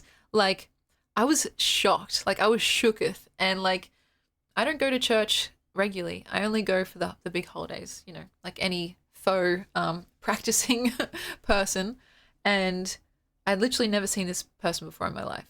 And so I literally like stopped and kind of was like, oh, wait, that was the guy from my dream. And I didn't say anything. I didn't approach him or anything. And I just kind of like stared like a weirdo from the distance. But it was kind of crazy because, yeah, that sort of thing, not exactly the same like that, but similar things have happened to me from seeing things in my dreams and then being like, oh, okay, that's interesting. Unfortunately, Scars, this was quite a while ago now, but I'm sure that my dreams in the future will involve that suit of yours. And so, yeah, it's funny. My most recent dreams have been kind of scary, to be honest. I don't know if that's just because I've had poor sleep or because I've been watching like some kind of scary movies, but like I saw Nosferatu. Is that scary? I don't know. But that night I had like a nightmare about a similar looking creature, and I was so scared I couldn't get back to sleep because it was one of those sleep paralysis dreams where your eyes are open, or at the very least, I thought my eyes were open because I was seeing the room that I was in. And so I could have just been dreaming it. And so I saw this creature that looked like Nosferatu, and it was approaching me and taunting me, and I couldn't move. I was like sweating. And in the dream itself, while this creature, this fucking scary ass creature was approaching, I saw my own self lying there, and I was laughing like maniacally, like in a way that I've never laughed before. And so eventually I snapped out of it. And oh yeah, so the dream creature actually said something to me, and I wrote it down when I woke up, which it was really fucking scary. Let me see if I can find it. And I could not sleep for the rest of the night, essentially. I was just like kind of shook. So let me see if I can find this because I did write it down. Please. Yeah. Okay, so this might sound silly now, but in the actual dream itself, I like shat bricks. So this is what this creature said, which was, by the way, it was like this creepy, shadowed, like kind of Slender Man, Nosferatu-esque looking creature that looked like it had relatively ill intent. Like it was approaching me not to have a tea party, if you know what I mean. And so this is what it said in kind of like this weird sing-songy voice. It was literally kind of singing it like a child, like a lullaby type thing. It said this: "Run, run, sweetheart, run. Congrats and switch on the light."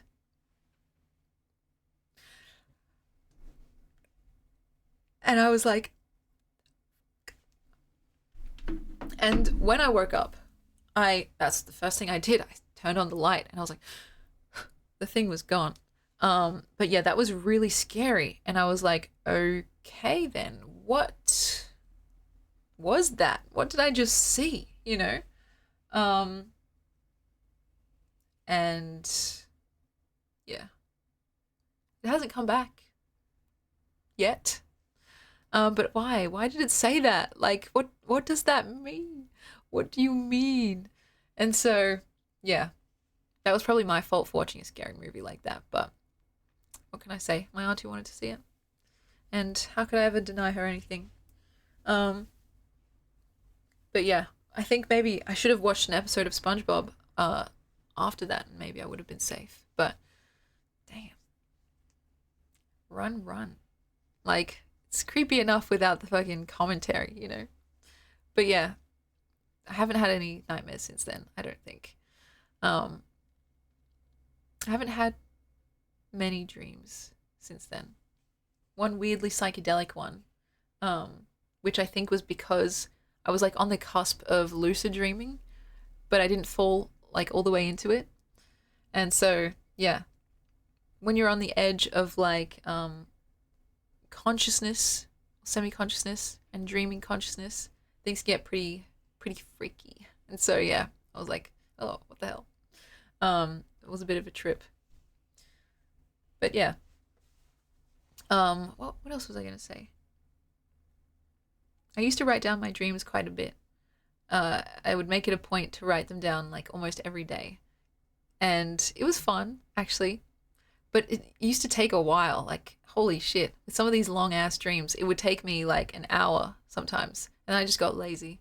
But reading them back is so funny because it's like it doesn't make any sense. Like it makes sense in the moment when I'm writing it, just having woken up. But then you read it back and you're like, what and who and what? And so like, yeah, if you can tolerate the hassle of it all, it can be quite funny. And I have some of these dreams recorded from years and years ago, like that is so silly and quite revealing of a like the mind of whatever age I happen to be at that time. Like dreams about school, for instance, dreams about friends, dreams about like upcoming tests and stuff like that.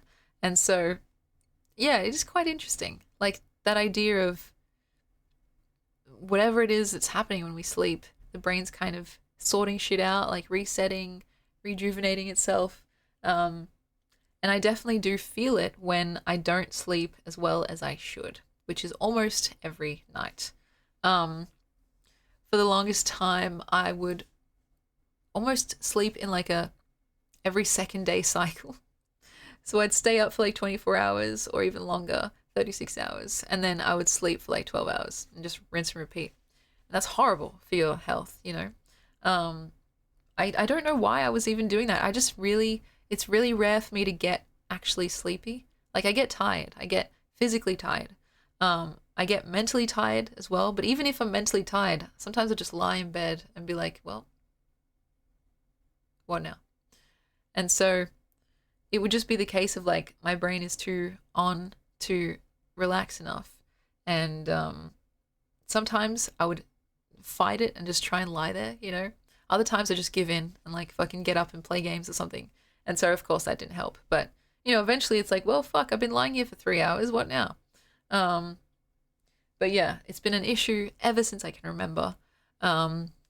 Chris, welcome in. Do you get the same thing? Like, I know a lot of us here in particular have like that kind of insomniac streak. It's surprisingly common, actually, kind of unfortunately common. But like, damn, it's been a through line in my life. Yeah, what's this thing you call sleep? Exactly, right? And it's like, it sucks because it's one of the most helpful things for just general well-being, right? Like, I find it almost this like cruel irony because, fuck, if it were anything else, you know, if it wasn't so important, it may be, yeah, I may be president of the world, but it turns out that I'm trapped by my insomniac ways. And yeah, I've tried so many different things. Like I've tried different vitamins, I've tried different medications from like actual doctors and stuff, which I didn't really like. I've tried getting up earlier. I've tried getting up later. I've tried going to bed earlier. I've tried going to bed later. I've tried certain diets. I've tried exercising a lot or exercising a little or exercising a medium amount. I've tried everything that you can think of, even the lurid ones, like the lurid techniques. And still, it's basically just like, it's random if I will actually get a good sleep or not. I do wonder, like, is that just my life now? Like, is that just a thing? Is it a structural thing? I have flirted with the idea of like sleep apnea, but it doesn't seem to be the case, or at the very least, I have no way of proving it. Because I don't snore. That's something I know for sure. I've shared rooms with like my family members and stuff like that. And so, like, I know for a fact that I don't snore. And my mouth usually isn't that dry when I wake up. Like everyone's mouth is dry when they wake up, but I don't think that my mouth is wide open when I'm sleeping. So it's not really sleep apnea. Maybe it's like a mild version. I don't know. But it's like, what else could it be, right? And so, yeah, and even during the 24-hour stream, and like I didn't take, did I have like an energy drink? I didn't take anything like to stay up unnaturally. I just had like, yeah, just operated as normal. And I was getting tired, but like, yeah. I also just typically stay awake until I pass out from utter sheer physiological brain exhaustion, which is not healthy and I do not recommend. Um, but yeah, what's something that's probably helped the most? One thing that I can't say and one thing that I can say, um, probably like just tea, hot tea, and hot water bottle. Sometimes, like especially on those winter nights, oh my god, hot water bottle is like heaven. Um, and yeah, reading, which is like what everyone always says. It's frustratingly true. Though it depends how like much you like books. Because if you start reading and you're like me, you might want to just keep reading, like even if you're tired, because you just want to see how it ends. And so that's happened to me before. Like, oh yeah, I'll read before I go to bed. That will relax me. And then it's like 3 a.m. and I'm like, oh shit. So proceed with caution. But typically, I think it's a good way to wind down, not really looking at a screen. Um, what else? White noise is helpful. Like, I didn't realize how, what's the word? How much it can just blend into the background, the white noise. But it also does something, like it just scratches some itch. So it's like, it's unnoticeable, but it also is noticeable at the same time. It's a horrible way to explain it. But it just kind of like fills in some gaps or something in the silence that makes it seem a bit more cozy. Or like just rain noises and stuff like that. Yeah, the hot water bottle is exactly right. It's so good. And yeah, just passing out from sheer exhaustion, that also works too. But yeah. But why was I even talking about this? My dreams, my nightmares. Um, I think in general, I don't really have the best sleep hygiene, as in I use my phone before bed, I use screens before bed. I don't have a strict sleeping like schedule, waking up and going to bed time. And so I shouldn't really complain because it is half my own doing. Um, but it is what it is, you know. It is what it is. And at this point, I am functional, which is like, I guess, good enough. I'm lucky that I have a pretty flexible lifestyle, which allows me to, yeah, to kind of not be too affected in case I have one night of really bad sleep, um, being totally wrecked the next day. You know, like that's a blessing and an absolute privilege. And not everyone gets that, which I realize. Um, Still, though, eventually I want to see if I can wrangle that because, yeah, it's so important, guys. It really is. It's honestly one of the top 5 things I would say when it comes to longevity, which of course is important to me. Like living not just a long life, but hopefully one like one of high quality. And so sleep is very important, of course, diet, hydration, exercise, all that stuff. Sleep. I've heard that being sleep deprived is almost similar to being like drunk in the way that it impairs your kind of reasoning and functioning and stuff like that. And so, yeah, I say all this knowing full well that like I don't have it up to scratch. But yeah, actually, it's true, King Pong. Sometimes specific supplements or like foods will help. I have tried MCT oil. I think C8 and C10. Um, and that was good actually. Like the diet stuff is really good because it's like you can kind of experiment in a way. Though that could also be unhelpful sometimes because like, oh shit, well what exactly was it that helped? Was it this food or this food or this supplement or this supplement? So you have to be careful in your methodology. But yeah, like certain vitamins can help, especially if you have a deficiency. For a while, when my iron deficiency was really, really, really bad. I was so cold and so, yeah, just so sick essentially that I couldn't sleep. I felt like a block of ice that couldn't thaw out. And so the only way that I could get warm was a really hot bath. And even then, like, I was so tired, and I still couldn't sleep. So it's this weird oxymoronic situation where you're like, I'm exhausted, right? And I still can't fucking sleep. It's literally torture. And so nowadays, etsy getsy. I don't think I'm at my peak sleeping schedule right now. I'm kind of just like letting it happen however it happens. If I'm more diligent, I could probably be more strict about it. But you know, it's about the small mercies, I suppose. And yeah, sometimes I also do feel like sleeping all the time, but I can't. And it's like, yeah, the cycle of being awake for like 24 or 36 hours and then going to bed and sleeping for 12 hours. No good like this. No good like this. My brother, funnily enough, also expressed a similar sentiment.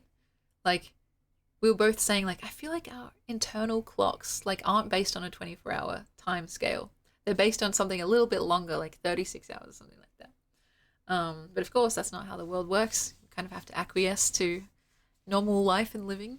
And even if you're just simply a night owl and not even a terrible insomniac, it can be difficult because the world, like, you know, that most of the world works in those daytime hours. And so if you want to be a productive member of society, you either have to somehow work in a different time zone or just like go against your natural inclination. Yeah, I have a lot of sympathy for our night owls out there. But yeah, you know, I guess it just boils down to trying your best, and not being too hard on yourself either. Because, like, holy shit, if you're already, like, kind of struggling with something, no matter what it is, I doubt the self-flagellation will really do much besides, you know, soothe whatever masochistic feeling there is going on. So, yeah.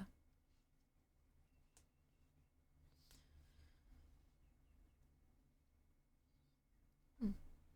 Helpful. Thank you guys. It's like we're having a little therapy session. Can't be too hard on my insomnia after it led me here. That's a nice thing to say. And you know what? It's quite funny because it's true that sometimes, like, there's a little bit of this naughty, almost transgressive thrill that I get. I can't even use past tense because it's still true. Like staying up too late, it feels like I'm defying someone. Like that kind of childlike impulse to stay up past your bedtime or your curfew. But now that I'm a fucking fully grown adult, it's like, who am I defying? Like, I don't have parents to loom over me and like tell me to go to bed anymore, so I'm only defying myself. And so, but it's not just that, it's also like that very insidious feeling slash knowledge, because I don't know how true it is, but like that feeling that I'm actually a better writer or a better artist when I am slightly sleep deprived. I'm more creative. The rational side of the brain has just given up and fucked off. So the creative side can come out and say some egregious, outlandish, outrageous things. And a lot of my best work has been done at night. So I'm like, ugh. It's something that I kind of know is bad for me, but I still kind of enjoy it a little bit. So yeah, it's hard. It's about balance. So yeah, and I am very much jealous, envious to the nth degree of people like you, King Pong, and my dad is another one of those people who can just close their eyes anywhere and fall asleep.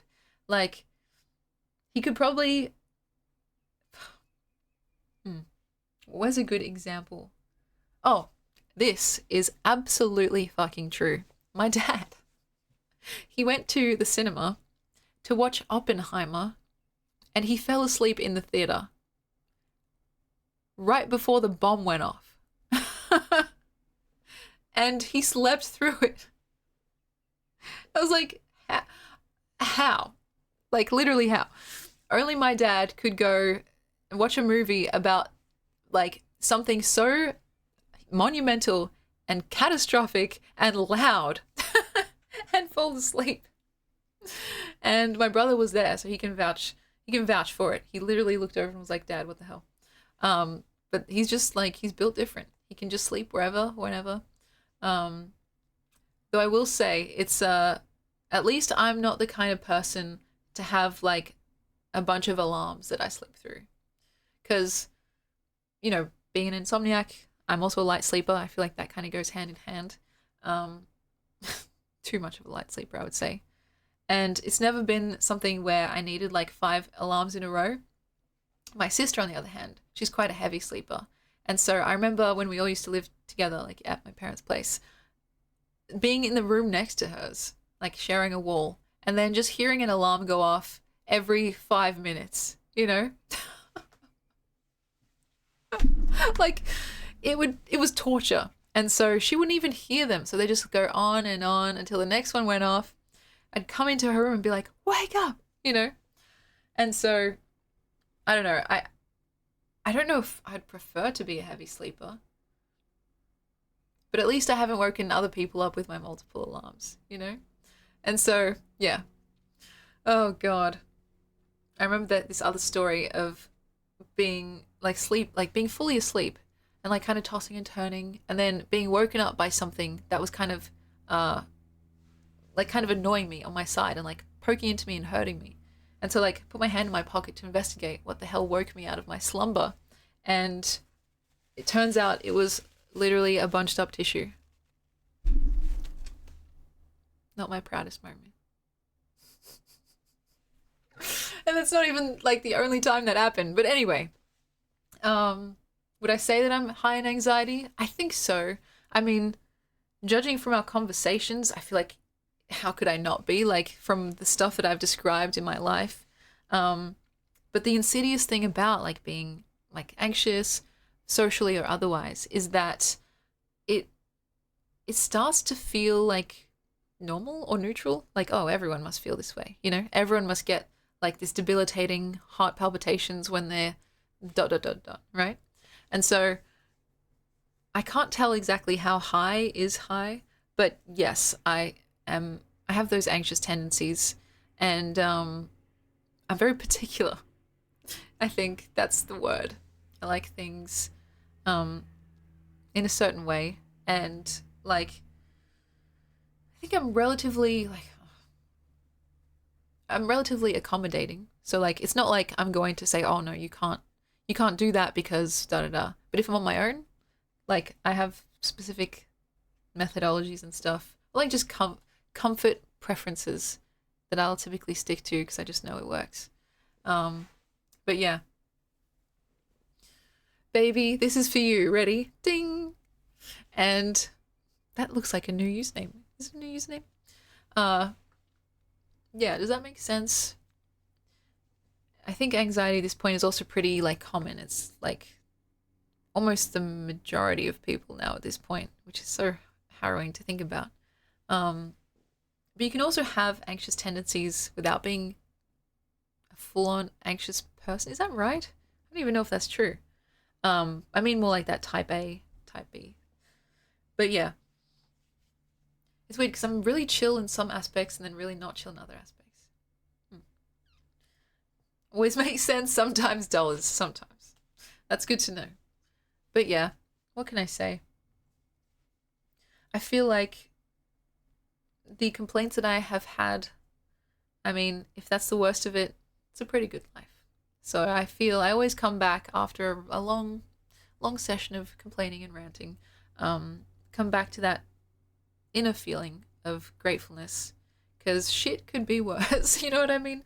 I feel like at the end of everything, like, you know, at the end of a day, at the end of a stream, at the end of like a venting session, it really does just come back to, well, shit could be worse.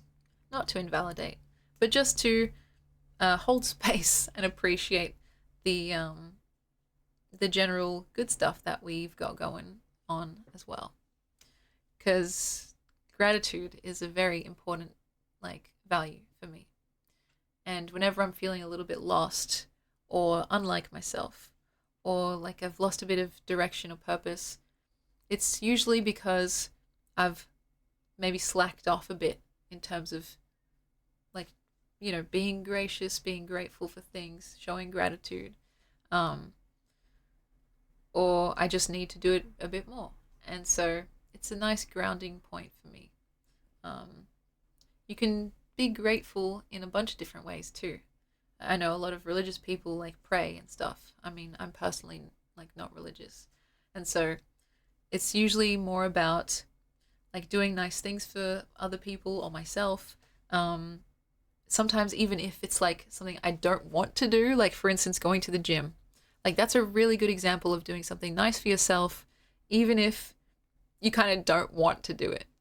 Because it's like, oh, yeah, it's a bit of a hassle, but it's good for my health. I know I'll feel better after it. Um, it is like a genuinely good thing to do. And so being grateful for the ability to even go to a gym, for my able-bodiedness, um, for the fact that I have a means of transport. Like you can really break it down into quite like minuscule pieces, and it's nice. It's like all of a sudden that other stuff you're worrying about kind of feels a bit silly, you know? If you're worrying about, like, I always worry about my hair, for instance, my hairline. Um, Once I put that aside and think about, oh, actually, I have hair. Sometimes people lose their hair and they don't want to. Um, Sometimes, yeah, like sometimes people don't even live long enough to get to enjoy a head of hair. How fucking morbid is that? And so taking the point of like anxiety and seeing how to, like, I don't know, kind of find the good in it is a nice practice, and it's helpful to me at least, because I can be quite, yeah, I don't know what the word is. Hmm. I don't know what the word is, because I don't think I'm necessarily pessimistic or optimistic, even if I would like to believe I am optimistic. Um, but maybe the word, if there's a single word for this, it's like whatever I'm feeling at the moment, it tends to feel like it's going to be forever, and like it's the most truest feeling, you know? Like I've said this before, but whenever I'm sick, for example, like if I have a cold, I'm like, oh, it's over. I'm going to be sick forever. This is horrible. I've never felt worse. I'm never going to be happy again, right? And then by the time I get better, I'm like, oh, I don't know what I was so worried about, you know? Uh, and so it's like maybe that idea of, it's like object permanence, but like emotion permanence. It's hard. And so um, if there's something bothering me, it can feel like something like that thing will be bothering me forever, especially if I have to look at it all the time, or notice it all the time, whatever it is. And so, like, to be like, actually, hang on, let's take this thing that's driving you crazy and see if we can, like, just polish it and buff it a little bit so it's not quite so raw, you know? Um, and so, yeah. Um, Yeah, and I do think I'd like to believe that that kind of methodology is good for life in general, because you have to laugh or at least you cry, or you'll cry type beat. It's kind of like it's not always going to be the best solution to see the bright side in something. Sometimes a thing will just suck, you know. Um, but that I don't think that it's impossible.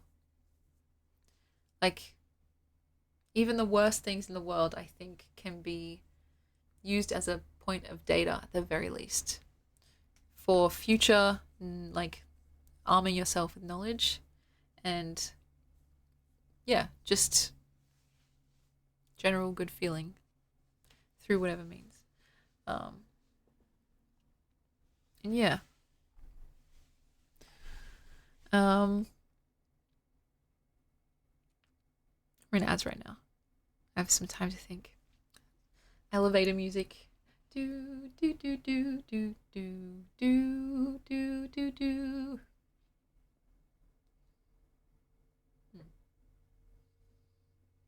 I don't know what that word is for yeah, like that emotion in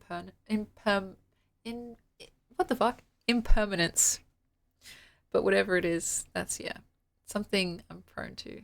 So I always see the bright side, but I don't always go there. Yeah, I think that's perfectly legitimate too. Like to hold kind of like this objective as much as possible stance and then be very mindful about where you choose to go with it or what you choose to put stock in. I respect that. And cherry, we've got another cherry. Hello, hello. A cozy garden of cherries sounds quite idyllic, to be honest. But yeah, would you guys consider yourselves optimists, pessimists, realists, something else? Um, or is that like not something like that people think about? I don't know. After these ads, I'll show you guys the full fit, and yeah, maybe we can do some reading. Well, I don't know. Should we? Maybe, maybe not. Because we've just kind of been chatting. Hi, Cherry. Sorry about the ads. I just welcomed you in and said, a fellow Cherry. I'm always happy to see a fellow Cherry. This is my outfit for today. Shirt. Jeans. Kind of too big for me. But what can you do? Baggy jeans. And the top says only here for the pizza, which is why it's titled like that. Though I don't have pizza for this stream. It's kind of a retroactive title because I've had pizza more often in the past week than I'm willing to admit.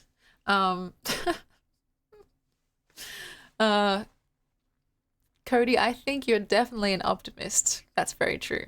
And I also really admire that because you know, a lot of the time people say, "Oh, I'm not a pessimist. I'm just a realist," you know?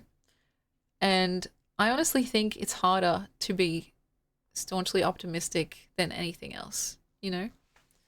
Like I honestly also think it's more true in a way. Well, life is what you make it in that sense. You can choose to see your own truths like that. But I think it's an admirable thing to like dedicate yourself to believing in the potential of the world, you know? Because otherwise, isn't it just like we're fucked? We're doomed. And I don't like that feeling of resignation, you know? I think it does a disservice to the people and systems and places around us that could be, like we read in the poem the other day, could be beautiful, right? You could make this place beautiful. If you just believe, oh, nah, it's fucked, everything's fucked, we're all gonna die, it's like, yeah, well, what's the point, you know? And so I do respect the self-labeled realists and stuff. And I know that it takes all sorts to make a world. In fact, we can't have everyone be wildly optimistic. But for my own personal pleasure, I like to believe in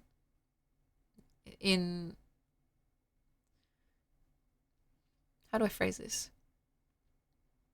The validity and inevitability of optimism. You know, like even if it's futile, I think I still would choose it. We're all gonna die. Emto, hello. I think it was funny. Weren't you the one who called me a closet pessimist? It might be true. Like I might not even realize it. But if I had to choose, I would not choose pessimist because it makes me too sad. Like if you are kind of a person that feels things pretty acutely, and I think I would consider myself a person like that, you know, if it wasn't obvious, then it's kind of torture to like let yourself sit in those feelings, because yeah, you're basically just like, oh shit, shit's fucked. Quite simply. And I don't like that. I don't like the idea of just being in that state all the time, or like the majority of the time, you know. I want to believe in like whatever good is out there. Yeah, things worth celebrating. Your return was a great source of joy for me. That's very kind of you to say. And likewise, like coming back has been a huge, like, boon isn't even the right word for it, but it's like, it's been a reminder of myself, you know, of joy. It's been a reminder of like the incredible place that we kind of cultivated together. But it felt like reclaiming a little bit of myself in a weird way. I know that's a very kind of a bit narcissistic or self-obsessed way to think about it, but I mean, all I can give is my word when I say I mean it in like a very complimentary way to you guys in this place here. Like, I didn't realize, I suppose, until I got back that I was missing, like, not just you guys, but the piece of me that stays with you guys, like that remains here when I'm streaming, of course, but then also when I'm away. And so it was like this really, really nice reminder of that joy, of that version of me that can be silly or thoughtful or thirsty quite often.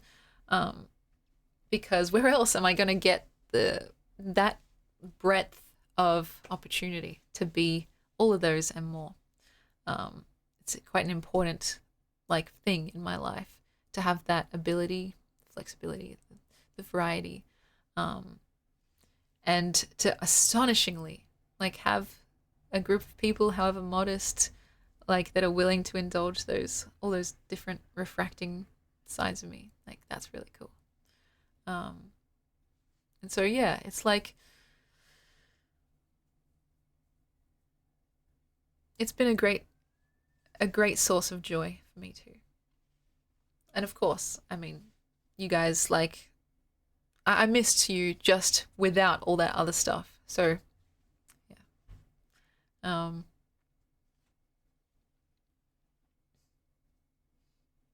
hmm. Sorry, sometimes I get quiet because I'm just taking a second to like process how true some of that stuff is. The words coming out of my mouth. Working through these thoughts in real time, it's like often the kink or like the knot in my thought like smooths out in real time. And that's a nice feeling too. It's like, ah, yes, there's that catharsis. Um, like the show Lucifer, if anyone's watched it, the locks on the doors of the gates of hell lock from the inside. That's crazy. Yeah, I love that. And I do agree. Like when it comes to our personal beliefs and stuff, like I don't think we have like full 100% control over the things, like the people that we are, right? I think we're products not only of our upbringing and our society, our media, da da da da, but sometimes we're just a product of these like kind of whispered undercurrents in like the subconscious mind that we can't really pick out necessarily, you know, or at least not currently with our technology that we have.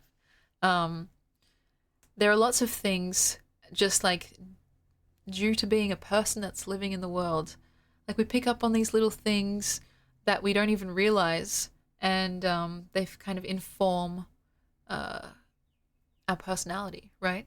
Things get sublimated over many years. They kind of just get woven into who we understand ourselves to be. And it's really hard then to pick out where the influences come from, right? So I agree that we're not 100% in control of the things that we believe in. But I think we have some degree of ability to shape the vessels, like if that makes sense.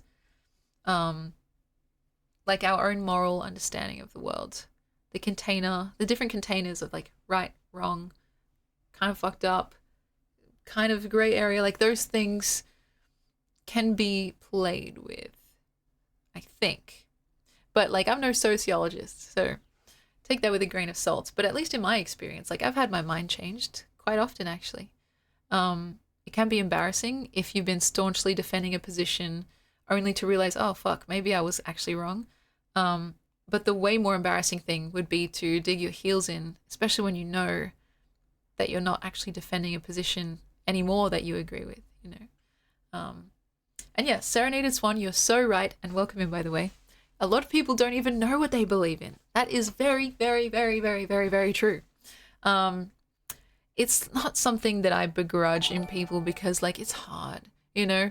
It's like, sometimes people literally just don't have either the means, like the resources, the ability, the knowledge, or simply the time to sit down and do what we're doing now. This is a luxury. Like, I 100% understand that. Me getting the chance to just, like, talk about these weird, jumbled up, messed up feelings until some kind of sense is drawn out of it. Like, most people have fucking lives and jobs that they need to tend to.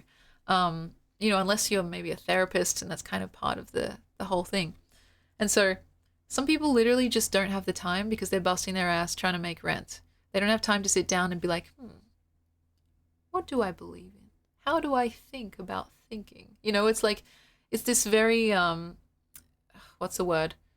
It's a tradition that's kind of like reminiscent, at least to me, of like the old ancient philosophers who literally just got, like, their whole job was just to sit around and think about things. Like, it's a pretty good gig. Meanwhile, the peasants out there were fucking, you know, they were doing what needed to be done. They didn't even have the means, like, through education to access some of those, like, frameworks as well. And so it's like, it's one of those things where I have to, with everything, like, move through the world with that level of sensitivity and grace, you know? Like, it's that kind of thing where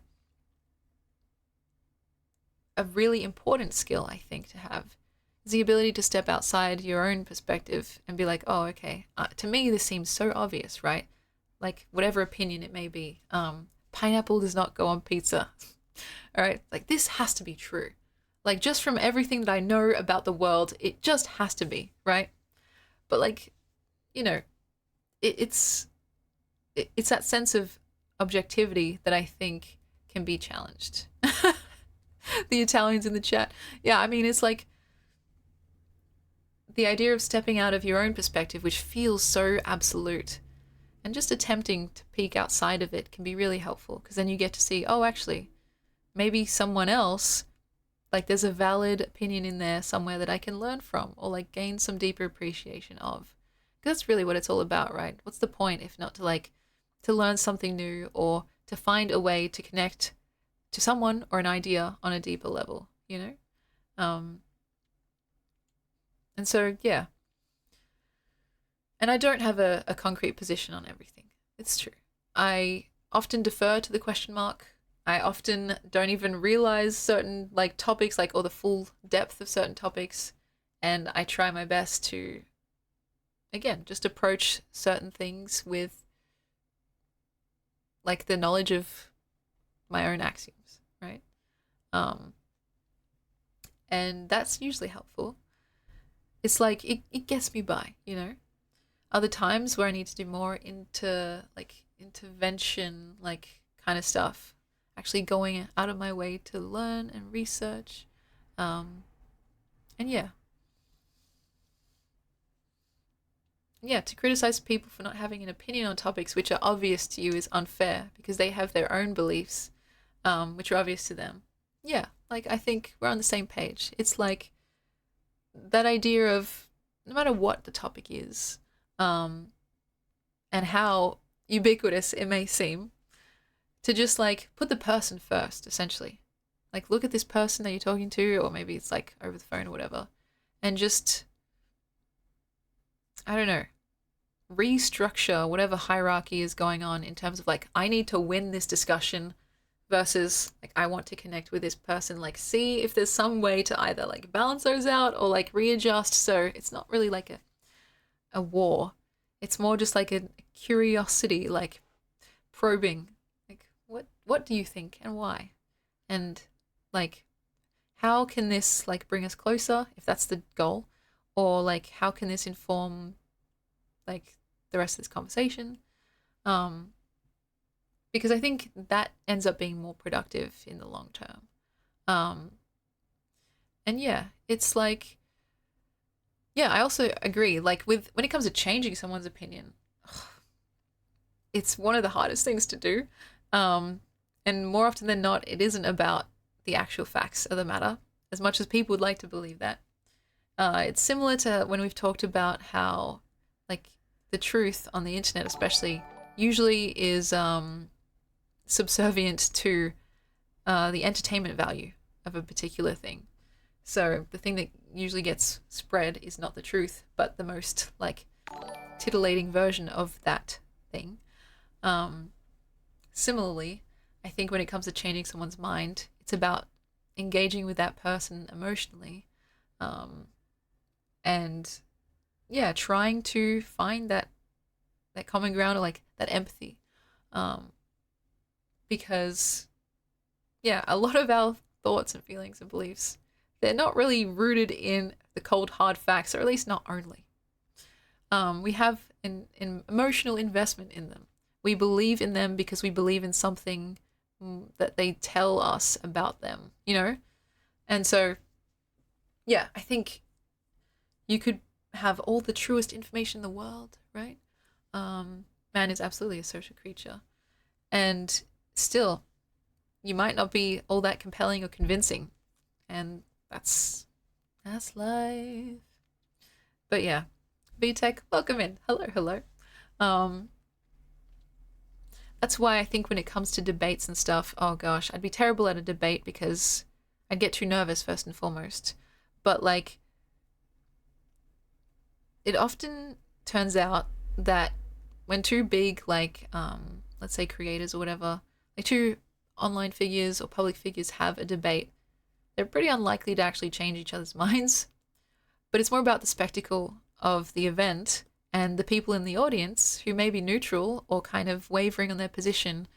Like, those are the real targets of the actual debate, trying to win those kinds of perspectives, I suppose.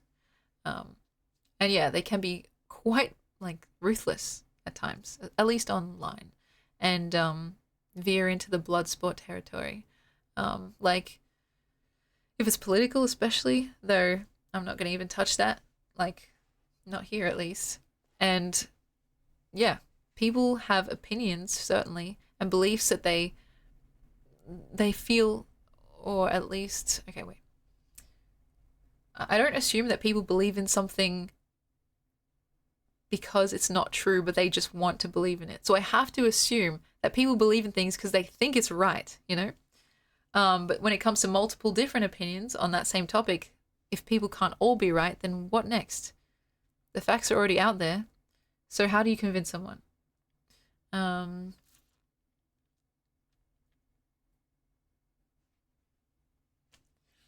Appeals to the more emotional beast, you know? And so it's kind of like this, at times, if you're focusing on one person, a bit of a bespoke or like tailor-made argument. You find what someone's receptive to and then see if you can like kind of approach from that common ground, you know? And yeah, beliefs and values, I think people like them to be somewhat related or adjacent to the facts, but I don't know if they always are, you know? I'd like to believe that if someone shared new information with me about like, oh, your favorite, what's a good example of this? Your favorite drink is actually like really, really bad for you, and it'll kill you if you like it'll kill you in 40 years if you keep drinking it. Like if that was a fact, yeah, it'd probably change my mind, but it depends actually. Like how good is the drink, you know? And so I think facts can only take you so far, and that's a really relatively like not low stakes, but like a very self-contained thing. If you spread out and it's like more political or sociological and also affecting other people as well, like it gets even more complicated, you know? Um, based on the assumption that killing yourself with it is bad. That's also a very good point. Oh, Lord have mercy. And yeah, I'm sorry, this is like a very heady conversation. And please, again, take what I say with a grain of salt. This is mostly just me thinking out loud. And when it comes to these topics, which I'm less um, well versed in, I try and be like as upfront about that as possible. Like I can be very forward when it comes to poetry and stuff like that. But um, yeah, with this stuff, it's more just like a kind of what if scenario. Um, and sometimes it gets away from me as well. So, um, hmm.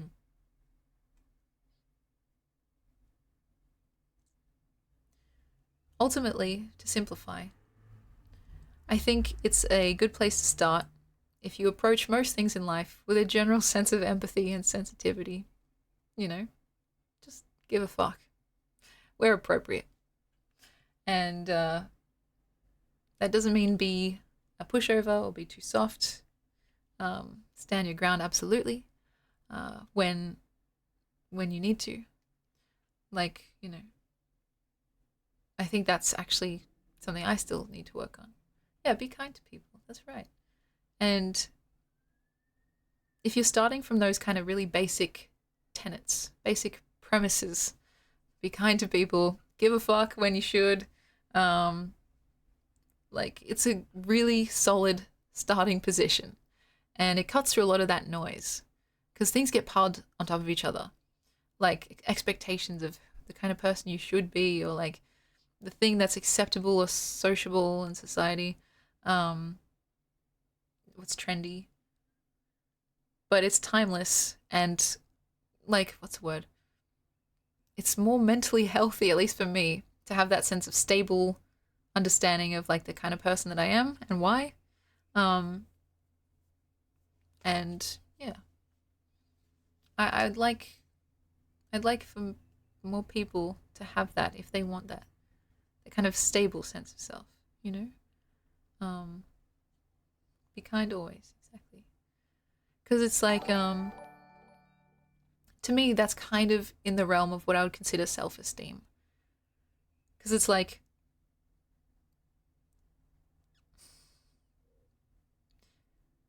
no matter how I look or what I've accomplished, um, how much money I have, etc. Like those things will not actually change my self-esteem, if that makes sense. I might temporarily feel a certain type of way, but at my like most basic understanding of who I am, like that is basically super solid and super steady because of the knowledge I have about my own like kind of axioms and sticking by those. And yeah, they do vary. I think it's valuable to investigate your own axioms, your own bedrock. Like, what are your non negotiables in life in terms of like philosophies or ways to move through the world? For some people, it's like make as much fucking money as possible, no matter what. For other people, it may be like to do no harm. It's probably a nice one. But then there's a bunch of stipulations that come from it too. Um, and so even just starting the process of examining what yours could be is helpful. Um, like it's introspection, right? And as long as it doesn't get to a point of like unnecessary or unhelpful rumination, I think we could all do with a bit of introspection. Um, and so, yeah, when in Rome, that's a good one. There's a lot of Roman axioms. All roads lead to Rome. Um, and again, these are like kind of starting places as well that can be expanded upon. They can be as detailed or as undetailed as you like. Um, like it's what's a good way to explain it?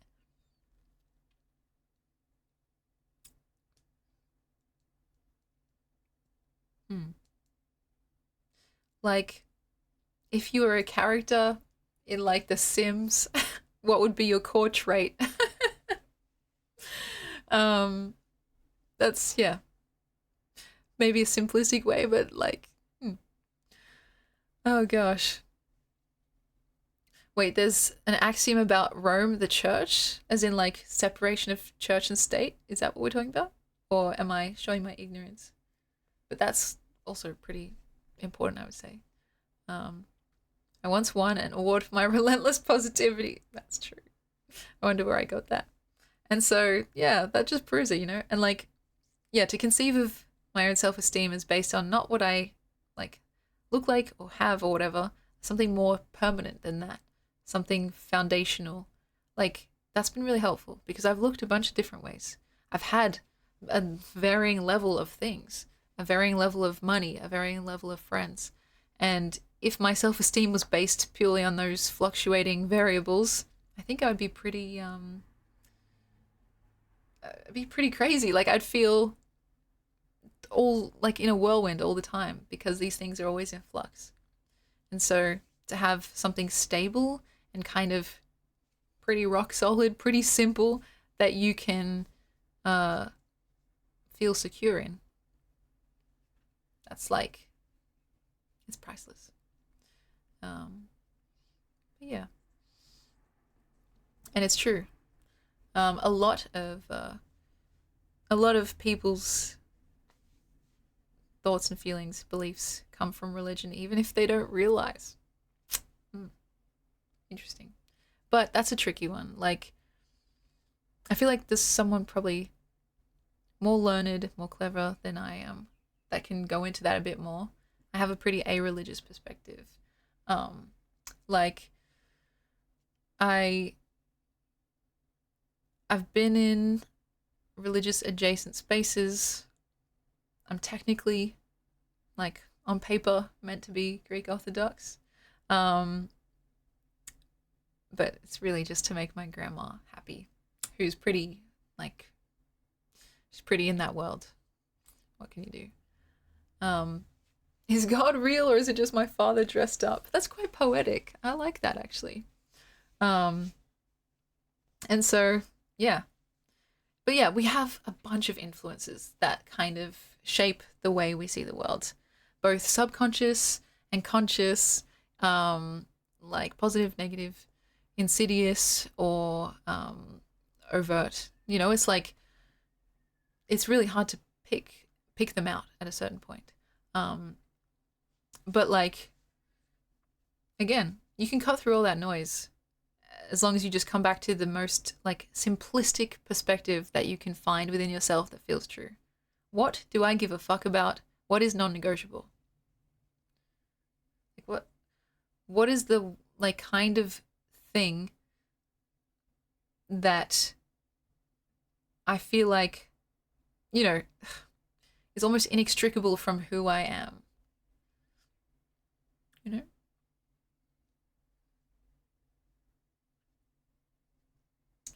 Um yeah, it's tough. It's a tough one. I'm reading the chat. You guys are popping off. Yeah, it's like it's kind of interesting because when I was in university, I didn't study philosophy at all, though I've always been interested in it. And my friends actually did a bunch of philosophy subjects, and now I'm in a philosophy club, just like a friend made one. It's not even related to school. Um, but it's interesting because I feel like I was always brushing against philosophical adjacent studies. So, of course, I was studying creative writing. So, we did a lot of writing classes, art based classes, like art therapy as well. And a lot of those topics got brought up. So, even though I've kind of been accidentally avoiding it, it's still been part of my life for a very long time. It just seems to find me, even if I'm not going out of my way to find it being philosophy. Yeah, the philosophy of art is a huge thing as well. Um, and so, um, yeah, it is very interesting. Deeply, deeply interesting. Why you ought to make art. I love the word ought as well. And also, Foxy, welcome in. Um, that word, like, well, it's interesting because some people see ought as like a strong imperative, and some people see it as like just a suggestion. At least where I like grew up and what I learned in school, to me, ought sounds like a very strong should, bordering on a must. But for other people, they say ought is kind of like, oh yeah, you can if you want to. But I usually use ought when I mean like this something is really important and you probably like you must if you can do this thing. Yeah, I like it as a strong imperative. Um, and it's like I didn't realize it was actually it had different meanings depending on like kind of where you grew up or like where you learnt. Yeah, where you learnt those definitions. And so very interesting. And I like it's kind of old school, old timey feel. It lends a sense of gravitas, I think. But yeah, I personally see ought as a cloud. Is that a reference that I don't get? I like that ought, ought. It's a little bit what's the word, raspy? It's less refined in my accent. That's true. I need to be British. Like to say ought, you need to be British. Oh shit. Sorry. I shouldn't say that type of ridiculous stuff when I'm actually having a serious conversation because like it kind of blends in. But yeah. Sorry. Foxy says, I have to say what's up back. It's basically religious. Yeah. We're not religious though. But yeah. Welcome in. I'm being cheeky. It does remind me. We're having this conversation now and I'm reminded of like this thing that I wrote about like why making art is so imperative essentially. And I think I used the word ought as well. I wonder, can I find it? Maybe I can share a little snippet. My website has been kind of playing up lately. I tried to access it the other day and I think it was down. It looks like it's still down, which is not great. Fuck. Like I said, my parents are on holiday and usually my mom helps me do all this stuff, so please, it's gone. Yeah, imperative is a great word. It's one of those words that doesn't fuck around, you know what I mean? Non-fiction, diaries, essays, stream of consciousness. Speaking of something I need to hear every stream, smooth operator. All right, just for you, Cody. Smooth operator. Oh, fuck, I haven't sang in a hot minute. Smooth operator. Was that okay?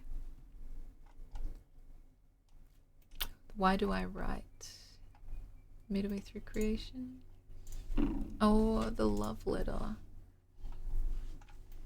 Fuck. This is the thing about having unplanned discussions. I'm usually like, oh, that reminds me of something. And I can't find it. And I can't think of it. And I don't remember where it was or when I said that. But ought. It was in maybe my letter to my future self. Getting closer.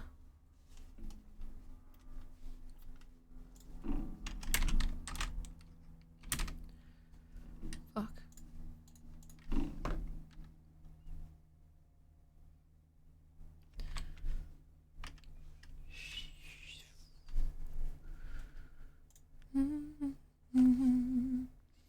You sound like you've got a lot to say, not just filling the air. I hope that's true.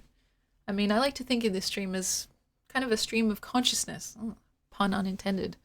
And so sometimes, like, I feel as if I've articulated myself well. Other times I feel like, oh shit, I could have said that a bit better. But you guys are often very, like, forgiving in that way and help me fill in the blind spots when I don't fully know how to figure out whatever it is we're circling around, whatever topic it is.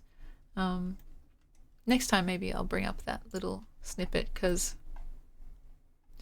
I can't find it. But yeah, for me at least, when I think about why I like to write, it does feel imperative sometimes. And yeah, it's a big reason why I do it so much, because I can't not. Um, and yeah, William, you're absolutely right. It's hard to grab the amorphous, and we talk about kind of amorphous topics quite a bit here.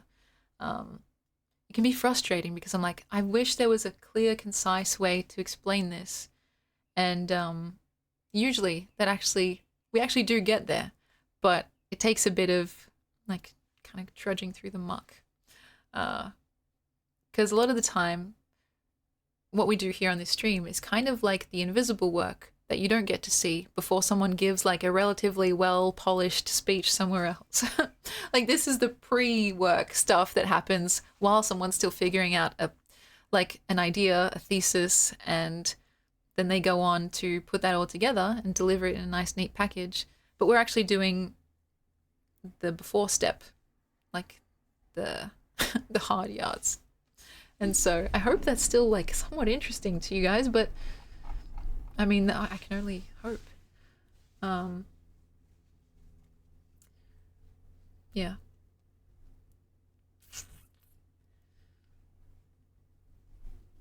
Maybe next time I'll find that. But anyway,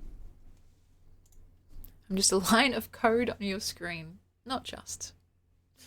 I mean, it may be a romantic notion, but I do like to take actual like time and commit people's like names or usernames or whatever to memory, as well as the things that they've told me, if it's appropriate, like if that's seems warranted.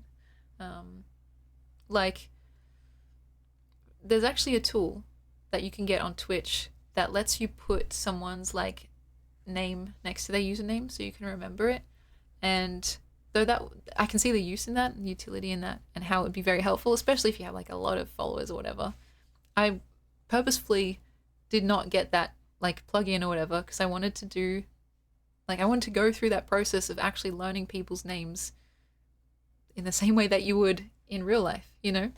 Like it seems silly, and it's like, why not just, it seems almost like a Luddite perspective. Why not just use the technology that's been afforded to you? But to me, it was less about defying the technology and more to do with that practice of purposefully trying to get to know people more than just that code on a screen, you know? Of course, I can only go so far. I don't try to push the parasocialism if I can help it. But that simple like act of trying to remember people's names, asking for people's names if they feel comfortable giving it, and not having like a little reminder right next to their username was like a way to see someone as an actual person. You know, it's like, oh yeah, like effort needs to go into remembering that information as it should. You know, like when you meet someone in person, like there's no flashing sign above their head. And I know eventually that will probably become untenable, like trying to maintain that or trying to remember that. But it's kind of self-limiting, like self-filtering, because in a chat there can only be so many people like actually speaking or like being addressed at any given time. And so, yeah, it's been working so far. And because most people either have their name in their username or they just prefer being called by their username, it actually tends to work out as well. But yeah, it feels more personal. I'm glad. I mean, it's like, it's a very small thing. Oh God, it's like literally the bare minimum. So I don't feel like, yeah, it deserves much attention, but it's something that's helped me because it can be kind of dehumanizing, I think, to think about people in that sense of like what they can do for you or like what number you've got, you know? And so, yeah, just trying to push back against that where possible, in even a small way. It helps me. And yeah, sometimes people's usernames are just, they be wildin'. Like, there are some usernames that are obviously jokes and like they're kind of naughty to say out loud. So you kind of have to get creative in those instances. But some are just like as silly and outrageous, like Fent Zempic. And in that case, it's like, yeah, I mean, that's just poetry. So you kind of have to how could you even consider asking for anything else? But yeah. Um and yeah, I try to remember other stuff too. Your birthday, Cody, I know, but it's kind of a cheat because it's like basically in relation to my own. Does that make sense? Like, if I can only remember it because it's close to my own, I feel like does that count? Um, it's the 5th, right? No, it's the 5th December.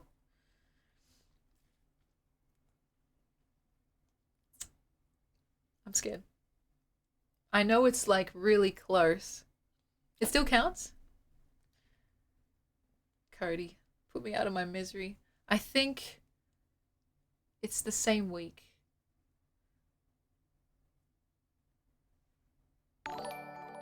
Maybe.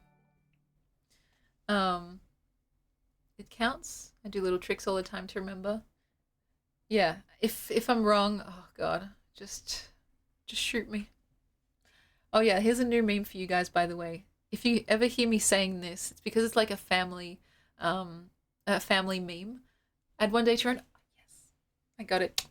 Um, so we've been playing Split Fictions, and my mum had this hilarious thing where she kept dying in the game, and eventually she got so frustrated that she was just like, "Don't revive me," and that became a meme when we're like so whatever it is, overwhelmed by any type of emotion that we're just like essentially saying, I'm done. Like if you guys hear me saying, don't revive me, that's why. Because I was about to say it just then. But I realized it needed some explanation. But yeah, so I got it, 5th of December. Um, so yeah, hopefully that still counts. But to be honest, I think I'd be hard pressed to repeat that success with many others. Cody, I'll remember your birthday. Let's all remember Cody's birthday. you know. Oh gosh. And Rockstar Steven, thank you for the follow. I saw that just before. I appreciate you, my friend. And it's crazy. I'm looking at it just here. We're like almost at 1850, which is fucked in a really cool way. I have to think about, oh god, our 1900 follower celebration. I've got it written down, but I can't remember what I wrote down. And then, of course, is it 24-hour stream or longer? What did we have for 2000? I don't even know. Um, but yeah, it's like, it's cool. It's like something that I was a bit nervous about coming back to streaming after such a long break. If people would even remember this channel or care. Um, like being on the internet, like the pace is very quick. Like you miss a week and it's like, holy shit, so much has happened, right? I missed 3 months and I was like, I'm done. Don't revive me. You know, like it was a real, however silly, thought in my head, right? And yeah, I was like, okay, coming back, no matter what happens. Yeah, 1 week is like 2 Twitch years. That's absolutely true. I had to kind of give myself that little pep talk where it's like, come in with no expectations and whatever happens, happens, you know? And so I I was so relieved and grateful actually that it basically was like I hadn't left at all, you know? And I don't know what that means, to be honest. I don't know what that speaks to, besides just the wonderful amount of graciousness and space that you guys have afforded me. Um, but I didn't think that that was a common thing. I'm not sure, maybe it is. Um, but yeah, I was expecting to kind of have to essentially start from scratch again, which I was prepared to do just because I love this so much, you know? But like the fact that I don't have to start from scratch is wild. Like, holy shit, I feel very lucky. Um, and so, yeah, it was a thought. And as treacherous as that thought is, like, I was even considering, like, oh, fuck, have I been gone for too long to even, like, I don't know, to even bother? But then I realized, wait, that's not really what it's all about, is it? I started this with a mission, and I'm still on that mission, you know, practicing speaking, thinking out loud, like having this time to untangle these thoughts, you know? It's like it doesn't matter how many people are watching. I do this alone anyway. I talk into my phone, like voice memos, and just do literally what we're doing right now. So I came back. And so, yeah, I, I'm like just very, very humbled by that. And the gratitude, well, you guys make it easy, really. Like, not only is it an important quality for me, but it's like it's so easy. It barely feels like having to do anything because,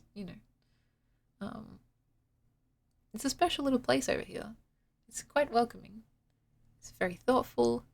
And yeah, I've spent time in other people's chats. Like, I know I've had a little taste, and sometimes it's not like this. So, thank you guys for making it so welcoming. And yeah, I do music, amateur, very amateur music, but I like to sing and play my little ditties. If you'd like to see, oh, what was the command? Socials.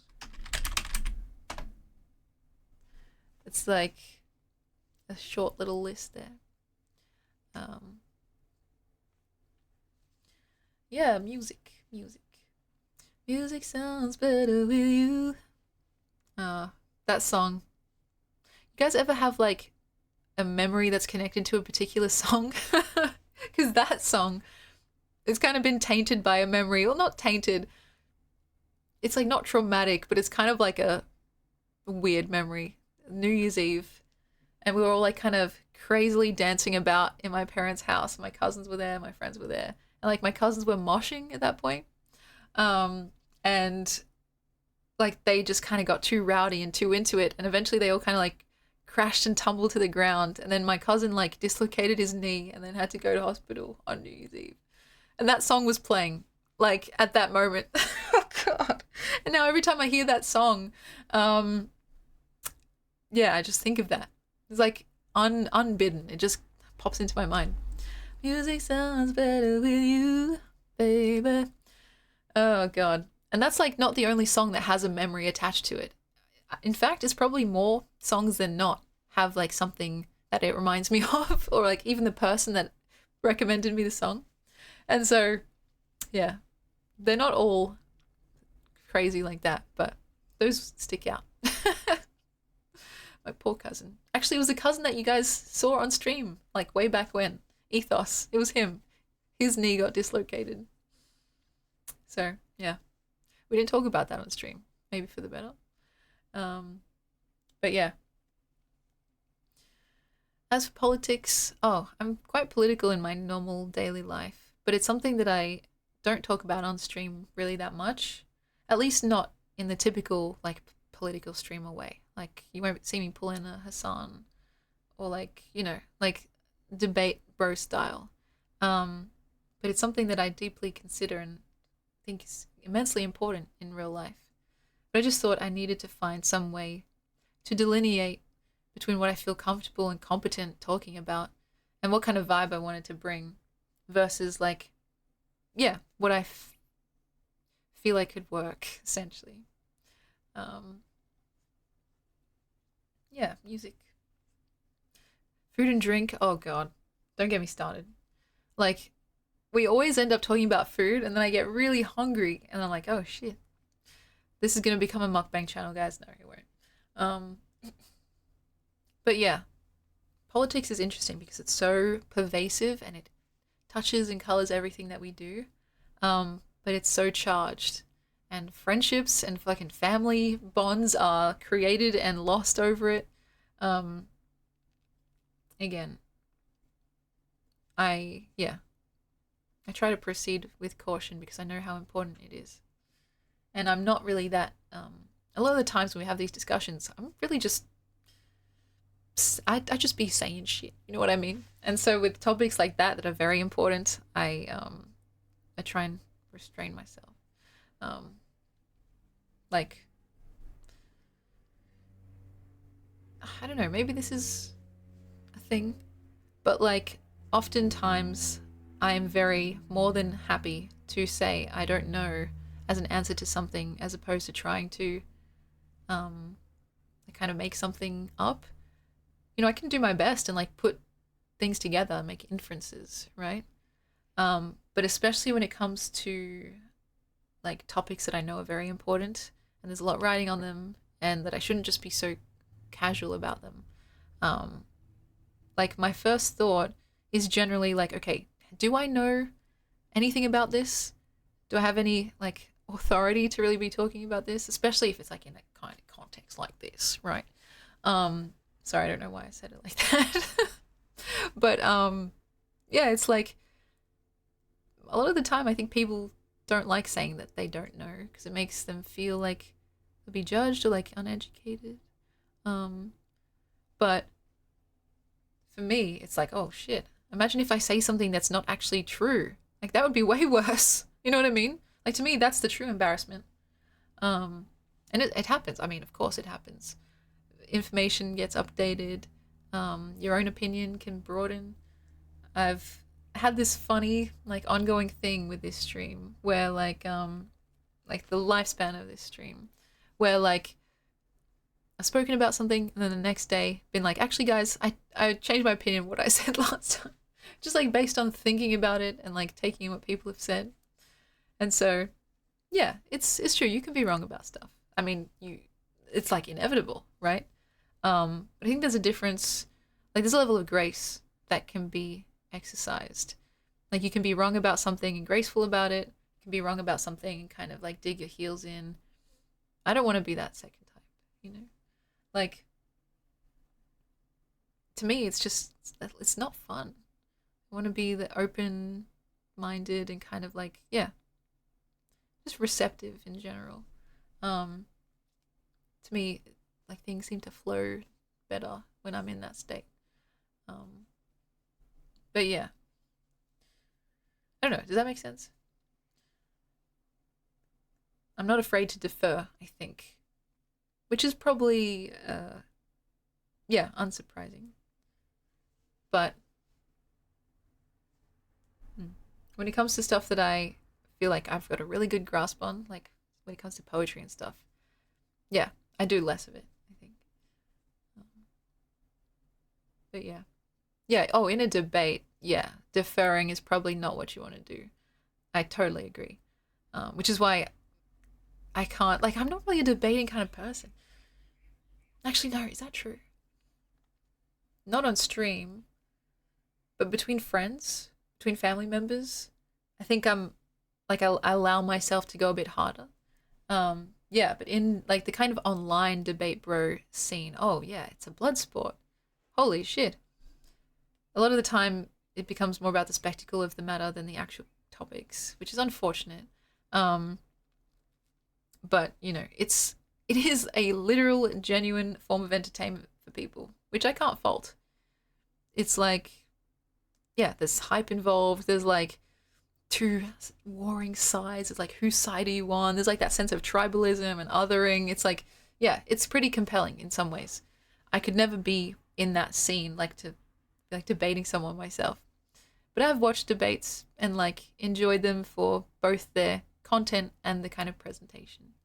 Um, and so, yeah, I'm definitely not in that realm though. Like, holy shit. Imagine me trying to hold my own. Um, that's crazy. So, personally, I'm not apolitical, I should say. I think it's been pretty clear since I started streaming.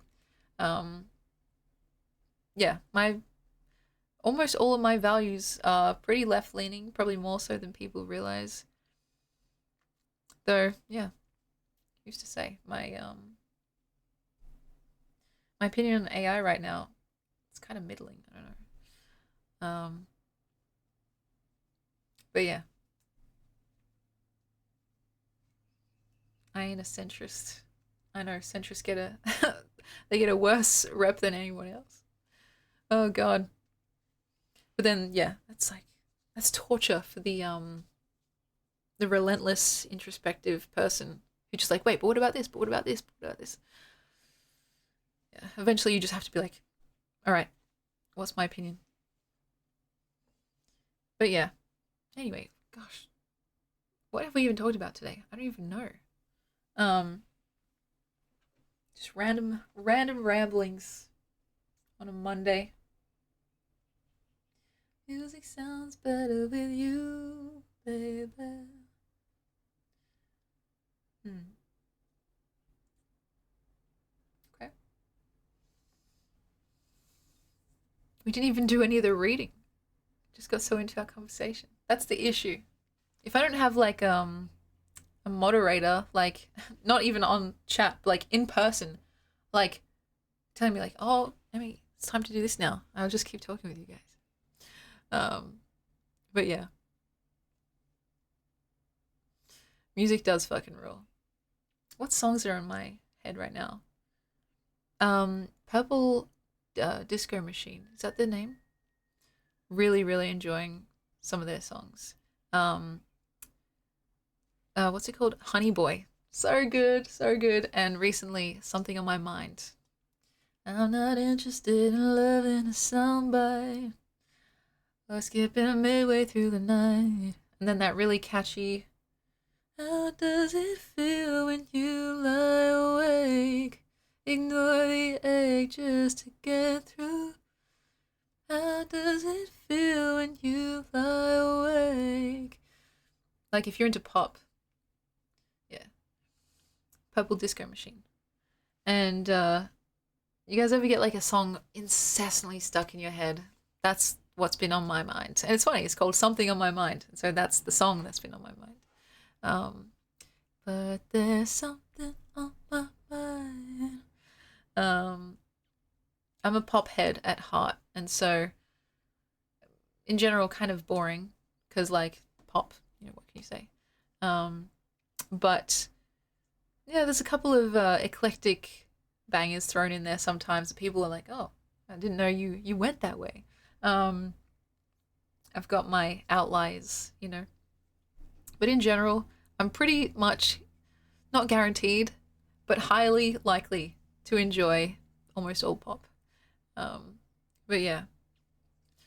And I almost always have a song stuck in my head as well. Like it's just this rotating catalog, fucking jukebox type beat. Um, like at this point I've gotten used to it, but I'm sure like if anyone had to be around me for an extended period of time, they'd get so annoyed by just hearing the same song, like me just singing the same song over and over again. Sometimes just the same line. But there's something on my mind. Like, okay, we get it. Um, you don't know boring. Well, yeah, I guess what would people consider boring music? I guess pop is just so ubiquitous. It's like oversaturated maybe. Um, but you're right. I don't know, like there's some crazy genres out there. There's some very crazy genres out there. Um, Bach is not boring. That's funny. Um, but yeah, I do quite like Baroque music. I like the classical music. I This is interesting. I want to make sure I phrase this right as I say it. Okay, give me a sec, guys. This is important. One time I went to see a classically trained guitarist perform. It was just him, like on stage, single chair, him and his guitar, and a full stadium of people. And he played without really talking at all for like an hour or longer. And for a second, like before it started, I was like, oh, I wonder if I'm gonna like this. I wonder if I'll find it boring or like, how I'll fare essentially, because it's a very unique kind of situation. I hadn't really done that before. Um, Literally by like the second or third song, I was absolutely hooked, and I was like, I don't want this to end. And literally, there's no words, just playing guitar, and I can't remember the name of the actual guitarist, but it's like this really famous guy. Like I can find the name in a sec, but at a certain point, like I was listening and I was just vibing away. I was watching, and like during one particular song, I don't know why, but I literally started like my eyes started welling up like I was about to start crying. And I didn't know why. Like there was just something about the music itself that was doing something. And in that time that I was sitting there and listening, I almost felt like I had a greater clarity of thought, just through, like, I don't know, having that be the kind of soundtrack to my thoughts in a way. It was so clean and crisp and professional and tapping into something really um, interesting and vital.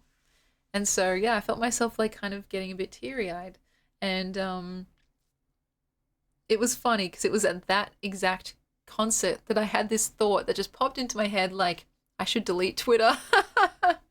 Like, that was at my most clear headed. That was a thought that popped into my brain. And later on, I described it to a friend, like that experience, as feeling as if that music that was being played was like good thinking music, essentially. Um, and classical music often gives me that feeling. Yeah, music's so good it makes you delete Twitter. Exactly, like how fucking crazy is that? And this is 100% true. The thought popped into my head during the show. As soon as the show was done, I basically did it. I basically soft deleted Twitter because, it's part of my job now to have all the different social media accounts, but I like erased, like, I signed out from my phone, my computer, etc., and like deleted all the bookmarks and like the shortcuts to it and stuff, and I haven't been back on it. So, you know, it worked. But it was that idea of good thinking music that really interested me because there was something about, I don't know, the purity of it or like the single-mindedness of just sitting there and listening to someone play beautiful guitar.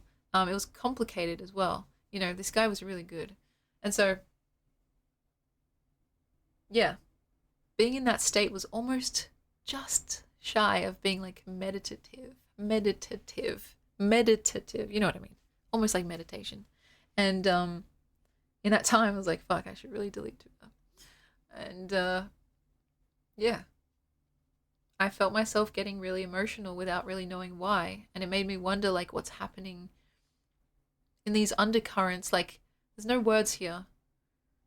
I'm just listening to literal guitar being played. So why am I getting emotional all of a sudden? And I think it was because in that clear-headedness, I was able to, like, let thoughts, like, actually clear out naturally or do what they needed to do naturally. And maybe stuff that I'd been worried about and was kind of clogged, to use an unappealing term, they were just finally dissipating, you know? Yeah, I was wondering if that's familiar. I know we just had ads, so let me see if I can shorten that up. Listening to a guitarist, really competent guitarist, play a bunch of songs without really talking, just saying the title in between each song. Watching that for like an hour or longer, I was worried that I would find it boring, but in fact, it was so wonderful. And like, yeah, I had these beautiful, like, emotional, like I was carried along by the river of whatever that was, the emotional kind of undercurrents that were going on there. And so, yeah, is that relatable to anyone? I'd like to know. I get the sense this is a much more esoteric and existentialist version of pizza. True, or it could just be pizza. Or it could be a zip, since it's backwards. Welcome in, by the way. All roads lead to pizza, indeed. If you guys are interested in that guitarist, I'm almost certain I can find who it actually was.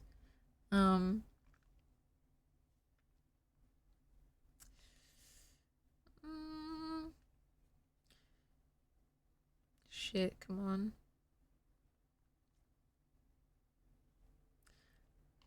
If not now, I can definitely find it and put it in the Discord later. Pretty sure it was like a Russian guy.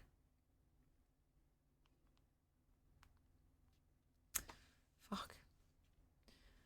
I always found melodic music to be very emotional. Yes, that makes sense. It was very melodic, and there's also something about seeing a professional, like an intensely competent individual in their other element that was really cool as well. Like, this guy was absolutely cracked. And just seeing that and seeing something kind of like a skill honed to as near perfection as possible was like, that was also moving in and of itself. Not only because it's like the recognition and like the proof that it's possible, but like feeling the weight of all those years of practice and care and passion coming out in the effortlessness of the skill, you know. I was like, fuck. You can feel it, you know, you feel the passion, and there's so much weight behind it. It's like you can tell this took so much time and effort and energy, and this is his life, essentially. He didn't just pick up a guitar and walk on stage, you know, for the first time. And that was moving because I was like, it's inspiring as a fellow creative to be like, oh, this is what happens when you like refine and hone things down to a like razor sharp point, you know? Very cool. Should listen to Vasco Rossi. Oh, C'è chi dice no live version. The solo in that song is one of the craziest solos I've ever listened to. I actually, if you feel comfortable, feel free to like share a link in the Discord as well, because I'm going through all the recommendations currently and it's been very fun. It's been very enlightening. There's a very eclectic mix, which I quite like, broadening my pop head horizons. Yeah, watching a skilled person at their craft is amazingly interesting. And it's like, you know how with like ASMR, it's like that idea of like getting goosebumps or like that nice tingly feeling from people like whispering and stuff like that. Well, I also get that, but not just from whispering, if that makes sense. Like sometimes just watching something just like framed in a particular way will also give me that same feeling. So it's kind of like ASMR for your eyes. That's kind of what I got from that performance. Like, yeah, and I think maybe the through line is that idea of like seeing talent and skill converging and being just that perfect display, you know. Yeah, I've seen those videos, like people doing stuff like, yeah, making knives out of shit. Like, I don't know. Is there a word for that? Like ASMR for your eyes? Is it just the same thing? Um, the whispering is okay. I think it takes specific kinds of like audio triggers for me to get those tingles. Um, hmm, I don't know, but like I'm not even necessarily that much of more of a visual person. I'd say I'm pretty even. Um, Maybe it's more to do with the context than anything else. And so, yeah. Yeah, with ASMR it's a little bit of a hit and miss, swing and miss, cuz like it's been changed over time, the actual definition of it. I'm kind of an ASMR purist in the sense that like back when ASMR first came out, it was very different to what it is now. Like I don't know how to even explain the difference. It's like a whole history lesson in and of itself. It can be weird. It's also been kind of commodified, or not even commodified, but like it's been turned into its own whole thing that often is about like outdoing other videos, like being kind of suggestive in a way. There's a bit of overlap there. But originally it wasn't like that at all. It was based on like specific ways to like manipulate the sound waves in each like ear bud or whatever to make it feel like the room, like to make the room feel bigger and like you're actually in this kind of space, and the interesting ways to like create effects with that stuff. um but anyway, that's a whole other thing. But yeah, there's basically an ASMR roleplay for anything you can possibly think of, which is I guess cool. um but they don't all give me that feeling, that frisson feeling.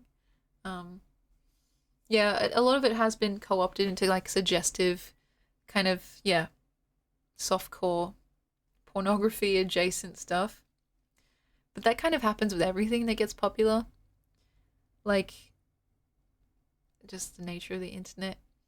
And you know, I can't begrudge anyone for getting their bag either. But for me, like that doesn't really give me that feeling of the ASMR experience. takes a very specific kind of audio manipulation for it to work for me. Super mouth sounds with the old ASMR. That's funny.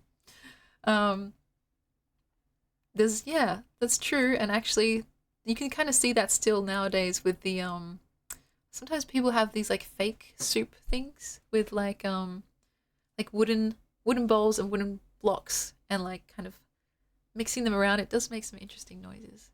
Um, but yeah, that's quite funny. No one gets hard for a football game. Honestly, I feel like there's a lot of people who like sports for the hot, sweaty, muscular men all grappling with each other, you know? Just a thought, but um yeah, you know, the internet do be making everything suggestive, which is what can you really do? But yeah, I do often get that tingly feeling, the ASMR tingly feeling from watching something, even if it doesn't have any like ASMR specific sounds. If that makes sense. But yeah, watching that guitar performance was one of those. I think his name was Alex something. Does anyone know like a Russian or like Slavic guitarist who's meant to be really famous? First name Alex.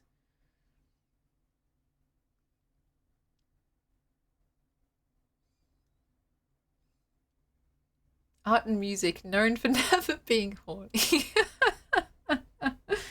Oh, that's so funny. I mean, I think you guys know my opinion on this.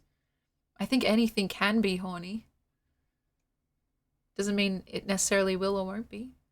As for the point, I don't know if there is a set point or like series of points. Um, yeah, divinals. And yeah, ASMR I think is probably quite subjective. Like some people use it for sleep, some people use it to feel like they've got someone to like hang out with, which is cool. Um, in the same way that like mukbang videos were originally meant to be like eat with me videos, not just these gigantic portions of food. And so yeah, it's kind of like in the ASMR world's been perverted, or not even that, just like mutated over time into something else. Um, but yeah, there can be an element of perversion there. I agree, but I don't think that's necessarily any one person's fault. It's more just like the natural inclination of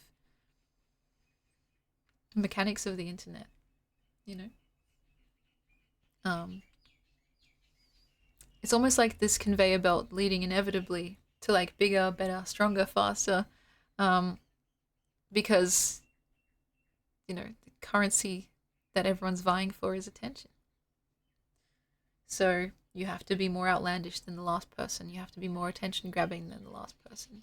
And oftentimes those trends, they build and build and build upon like previous like work until suddenly you're like eating 50 kilograms of ramen for breakfast. It's like, okay, how did we get here? Still, it's a spectacle. And yeah, humans like spectacles, I suppose. Um, and I don't think ASMR is just pornography, by the way. It certainly didn't start that way. You could argue that it has been co-opted into like kind of some kind of adjacent suggestive thing. But yeah, it definitely did not start like that. One of the first ever ASMR things that I heard, which I think is pure ASMR, was like this barbershop role play with like these two Italian guys. Um, they're like, "You came here for a haircut, okay?" And it's like the buzzer, or like the clippers that they use, feel like it's actually on your head. It's really fucking cool. That was like the OG ASMR stuff. But yeah, literally, it's like part and parcel of being online is that if something's trendy, if something's getting attention, it will be co-opted and like turned into something that's palatable to people's like libidos, I suppose. Um, and so yeah. That being said, like it's quite multifunctional, I'd say.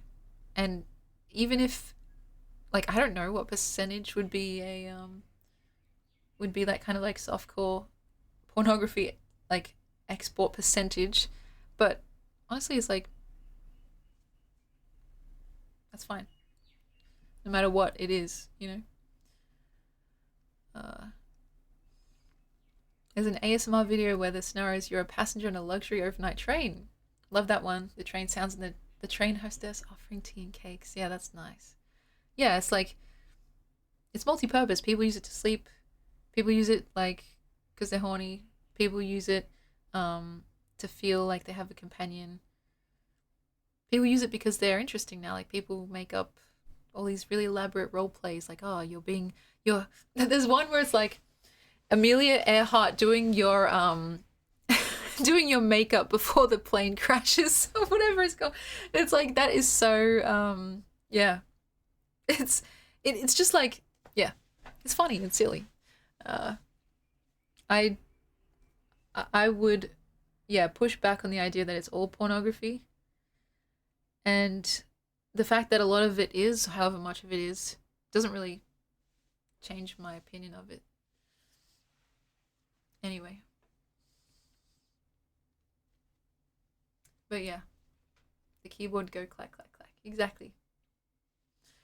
But yeah, I don't really know. I used to like watch ASMR or listen to it a lot more than I do nowadays. Nowadays, I'm a really big sucker for just pure white noise, or rain sounds. And with Spotify, like there's whole playlist for that stuff. So you can just put it on and like forget it's even happening. And you're like, oh, I feel so cozy right now. It's like, oh yeah, white noise has been playing for like 10 hours. And so yeah, that's kind of my thing right now. Because it's like, it's not too obtrusive, but it's there. It's nice. Um, Sometimes with the ASMR stuff, they kind of want you to be paying attention. You know, it's like, okay, I'm trying to sleep right now. But yeah. Anyway.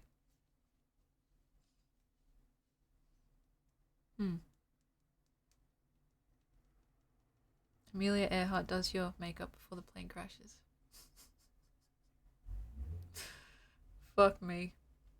There's some really, yeah, there's like the meme side of it as well. I have to find some to show you guys. Oh god. Yeah, you're right, Daniel. It seems like on one side the streamer's genuinely into it, the ASMR and the tingles, and then there's the hot tub streamers trying to diversify. That's the thing, like the the people who are like opportunistically minded will do that exact same thing no matter what the topic is. Like it just I think it lends itself well to ASMR because it's already like kind of a sensual thing.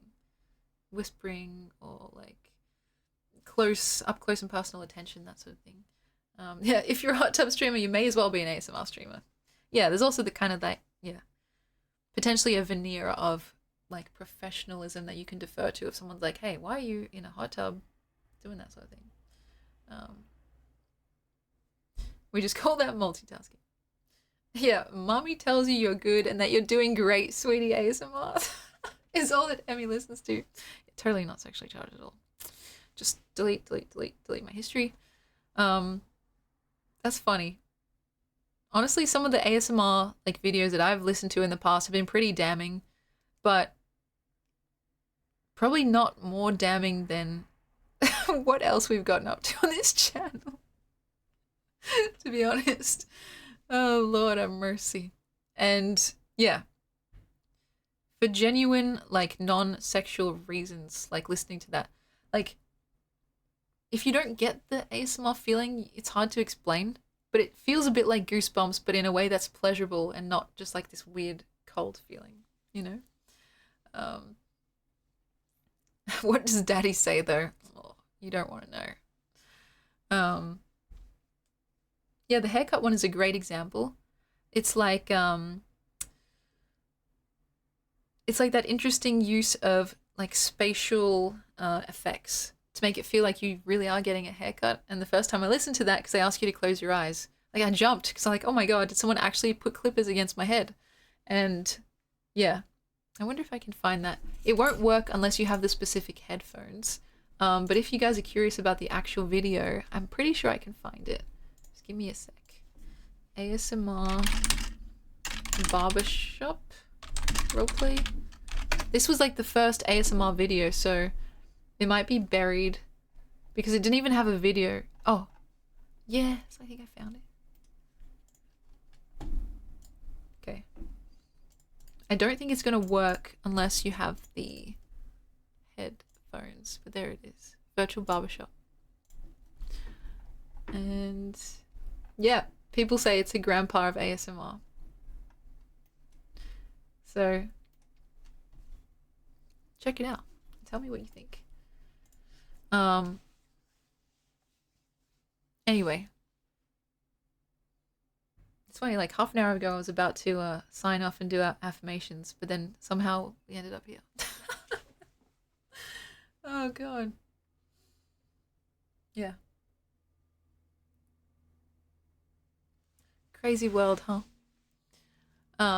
Next time, maybe we will do the stuff that I said that we were going to do, or maybe we'll just get lost in conversation again. And Melodies, I'm not sure if you're still listening. I really want to watch that Tolkien video on stream together. That's going to be so good. Because I was tempted to just watch it on my own, but because I was so hooked from the very beginning, I was like, this would be really good to enjoy with people. So it's long. It's about an hour, if I'm not mistaken. But I think it's perfect for this channel. You know, we talk about Lord of the Rings. Like, I get really nerdy about it. We talk about writing. We talk about philosophy. We talk about the philosophy of writing. And, like, to me, that video seems very perfect for those topics. Though I haven't seen the rest of it, so maybe tomorrow? Tolkien is really cool. We'll talk about how awesome Catholicism is. You know what's interesting? Like, I'm not the most well-versed Tolkien scholar because I've only just, like, my addiction and my obsession has only just started. But his approach to, like, religion and politics is very interesting. Like, kind of weird and unexpected. He claimed to be an anarchist at one point. Then, like, he was also a monarchist. So I want to do more research before I say anything definitively, but just unpacking that is really interesting because it's like, what do you mean anarchist? Like, he might have had a different definition to what I'm thinking of now, but yeah. I'm Catholic, just let me have this. There's a lot of those undertones in the actual Lord of the Rings books. And so don't worry. There's like so much religious kind of, what's the word? No, not values. Like echoes of those like icons and the tropes and everything, the traits. But yeah, next time. We'll do our affirmations, overtones and undertones. I completely agree. And by the way, I'll be here tomorrow as well. So don't you worry, guys. I know you're going to be like crying and missing me so much. Like, it'll be hard. But I'll be here tomorrow. Not sure what time. But I will be here and we can keep chatting away. Before we go, let's do our affirmations. And yeah, the nerd session. I'm so excited because literally whenever we start talking about this, basically all I'm trying to do is not fangirl over Faramir. No, that's not true. I'm trying to be normal about it because yeah, I don't want to scare anyone essentially with my obsession, not just with a particular character, but with the whole thing. And yeah, the fact that I did like a full-on extended movie marathon with people I'd never met before. So yeah. Faramir, yes, Captain of Gondor, man of quality. Should we do a raid for today? We've just been kind of saying see ya because I don't know. I felt kind of weird about raiding people since I've been gone for so long, but we have to do it eventually. If you've got a rec, feel free. I haven't got anyone in mind, so affirmations before I forget. This is something we like to do once per stream, And the words have been blatantly ripped from the lovely Amy Walker, so feel free to check out where they're actually from here and see how she does it. This is what the words are, and so without further ado, it's my pleasure to tell you, yes, yes, you are. You are ready. You are equipped. You are connected. You are unique. You are gorgeous. You are loved. And my personal favorite, you are alive. So thank you for being here in this stream, just chatting away with me, keeping me on my toes for sure. More importantly than that though, being here on this earth in general. I know it's not always easy. Trust me, I know. But it is always, always, always, always, always, always, always important. And I do genuinely believe that we can make life good for one another. I think it's worth a try too.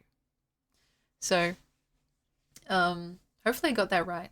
I've been not looking at the words, but like, did we get it? We've got a raid rec, pinion paint. That's so cute. This will be my first raid since coming back. I'm a bit shy. Thank you guys, and yeah, I guess I'll see you sometime tomorrow. Probably roughly this time. It's nice because like I always say that I'll be up in the morning, but then I just sleep in. So I'm starting to like sense a pattern here, like starting roughly midday-ish. But thank you guys so much. Do I even remember how to do this? Raid channel. Pinion paint, that's so cute. Oh wait, is she leaving? I think she's actually leaving like right now. Should we still just say hi? That's funny. Thank you, Melodies. Thank you, Cody. Thank you, Ben. Literally everyone, thank you so much for being here. Like, it's a pleasure. And, you know, if you guys got something out of this little rambly chat, then my work here is done. Pinion just left. If anyone else has a raid rec, otherwise I can pick someone random. So that might be playing with fire. Bit of nymph, thank you. I'm gonna get some food in my tummy. And yeah. Just take it easy. There we go. Perfect. We'll say hi. Always fun to check in. Thank you, Ben. So yeah, only here for the pizza and the good vibes, I guess. I basically said all my goodbyes, so we can just raid in straight away. Take care, guys. Hugs and kisses, cugs and hisses. Behave, or at the very least, don't get caught. I'll see you tomorrow. Mwah. Bye-bye now. Bye. Oh no, Polydactyl. I'll see you tomorrow, Polydactyl. I'm sorry, I didn't mean to ghost you like that.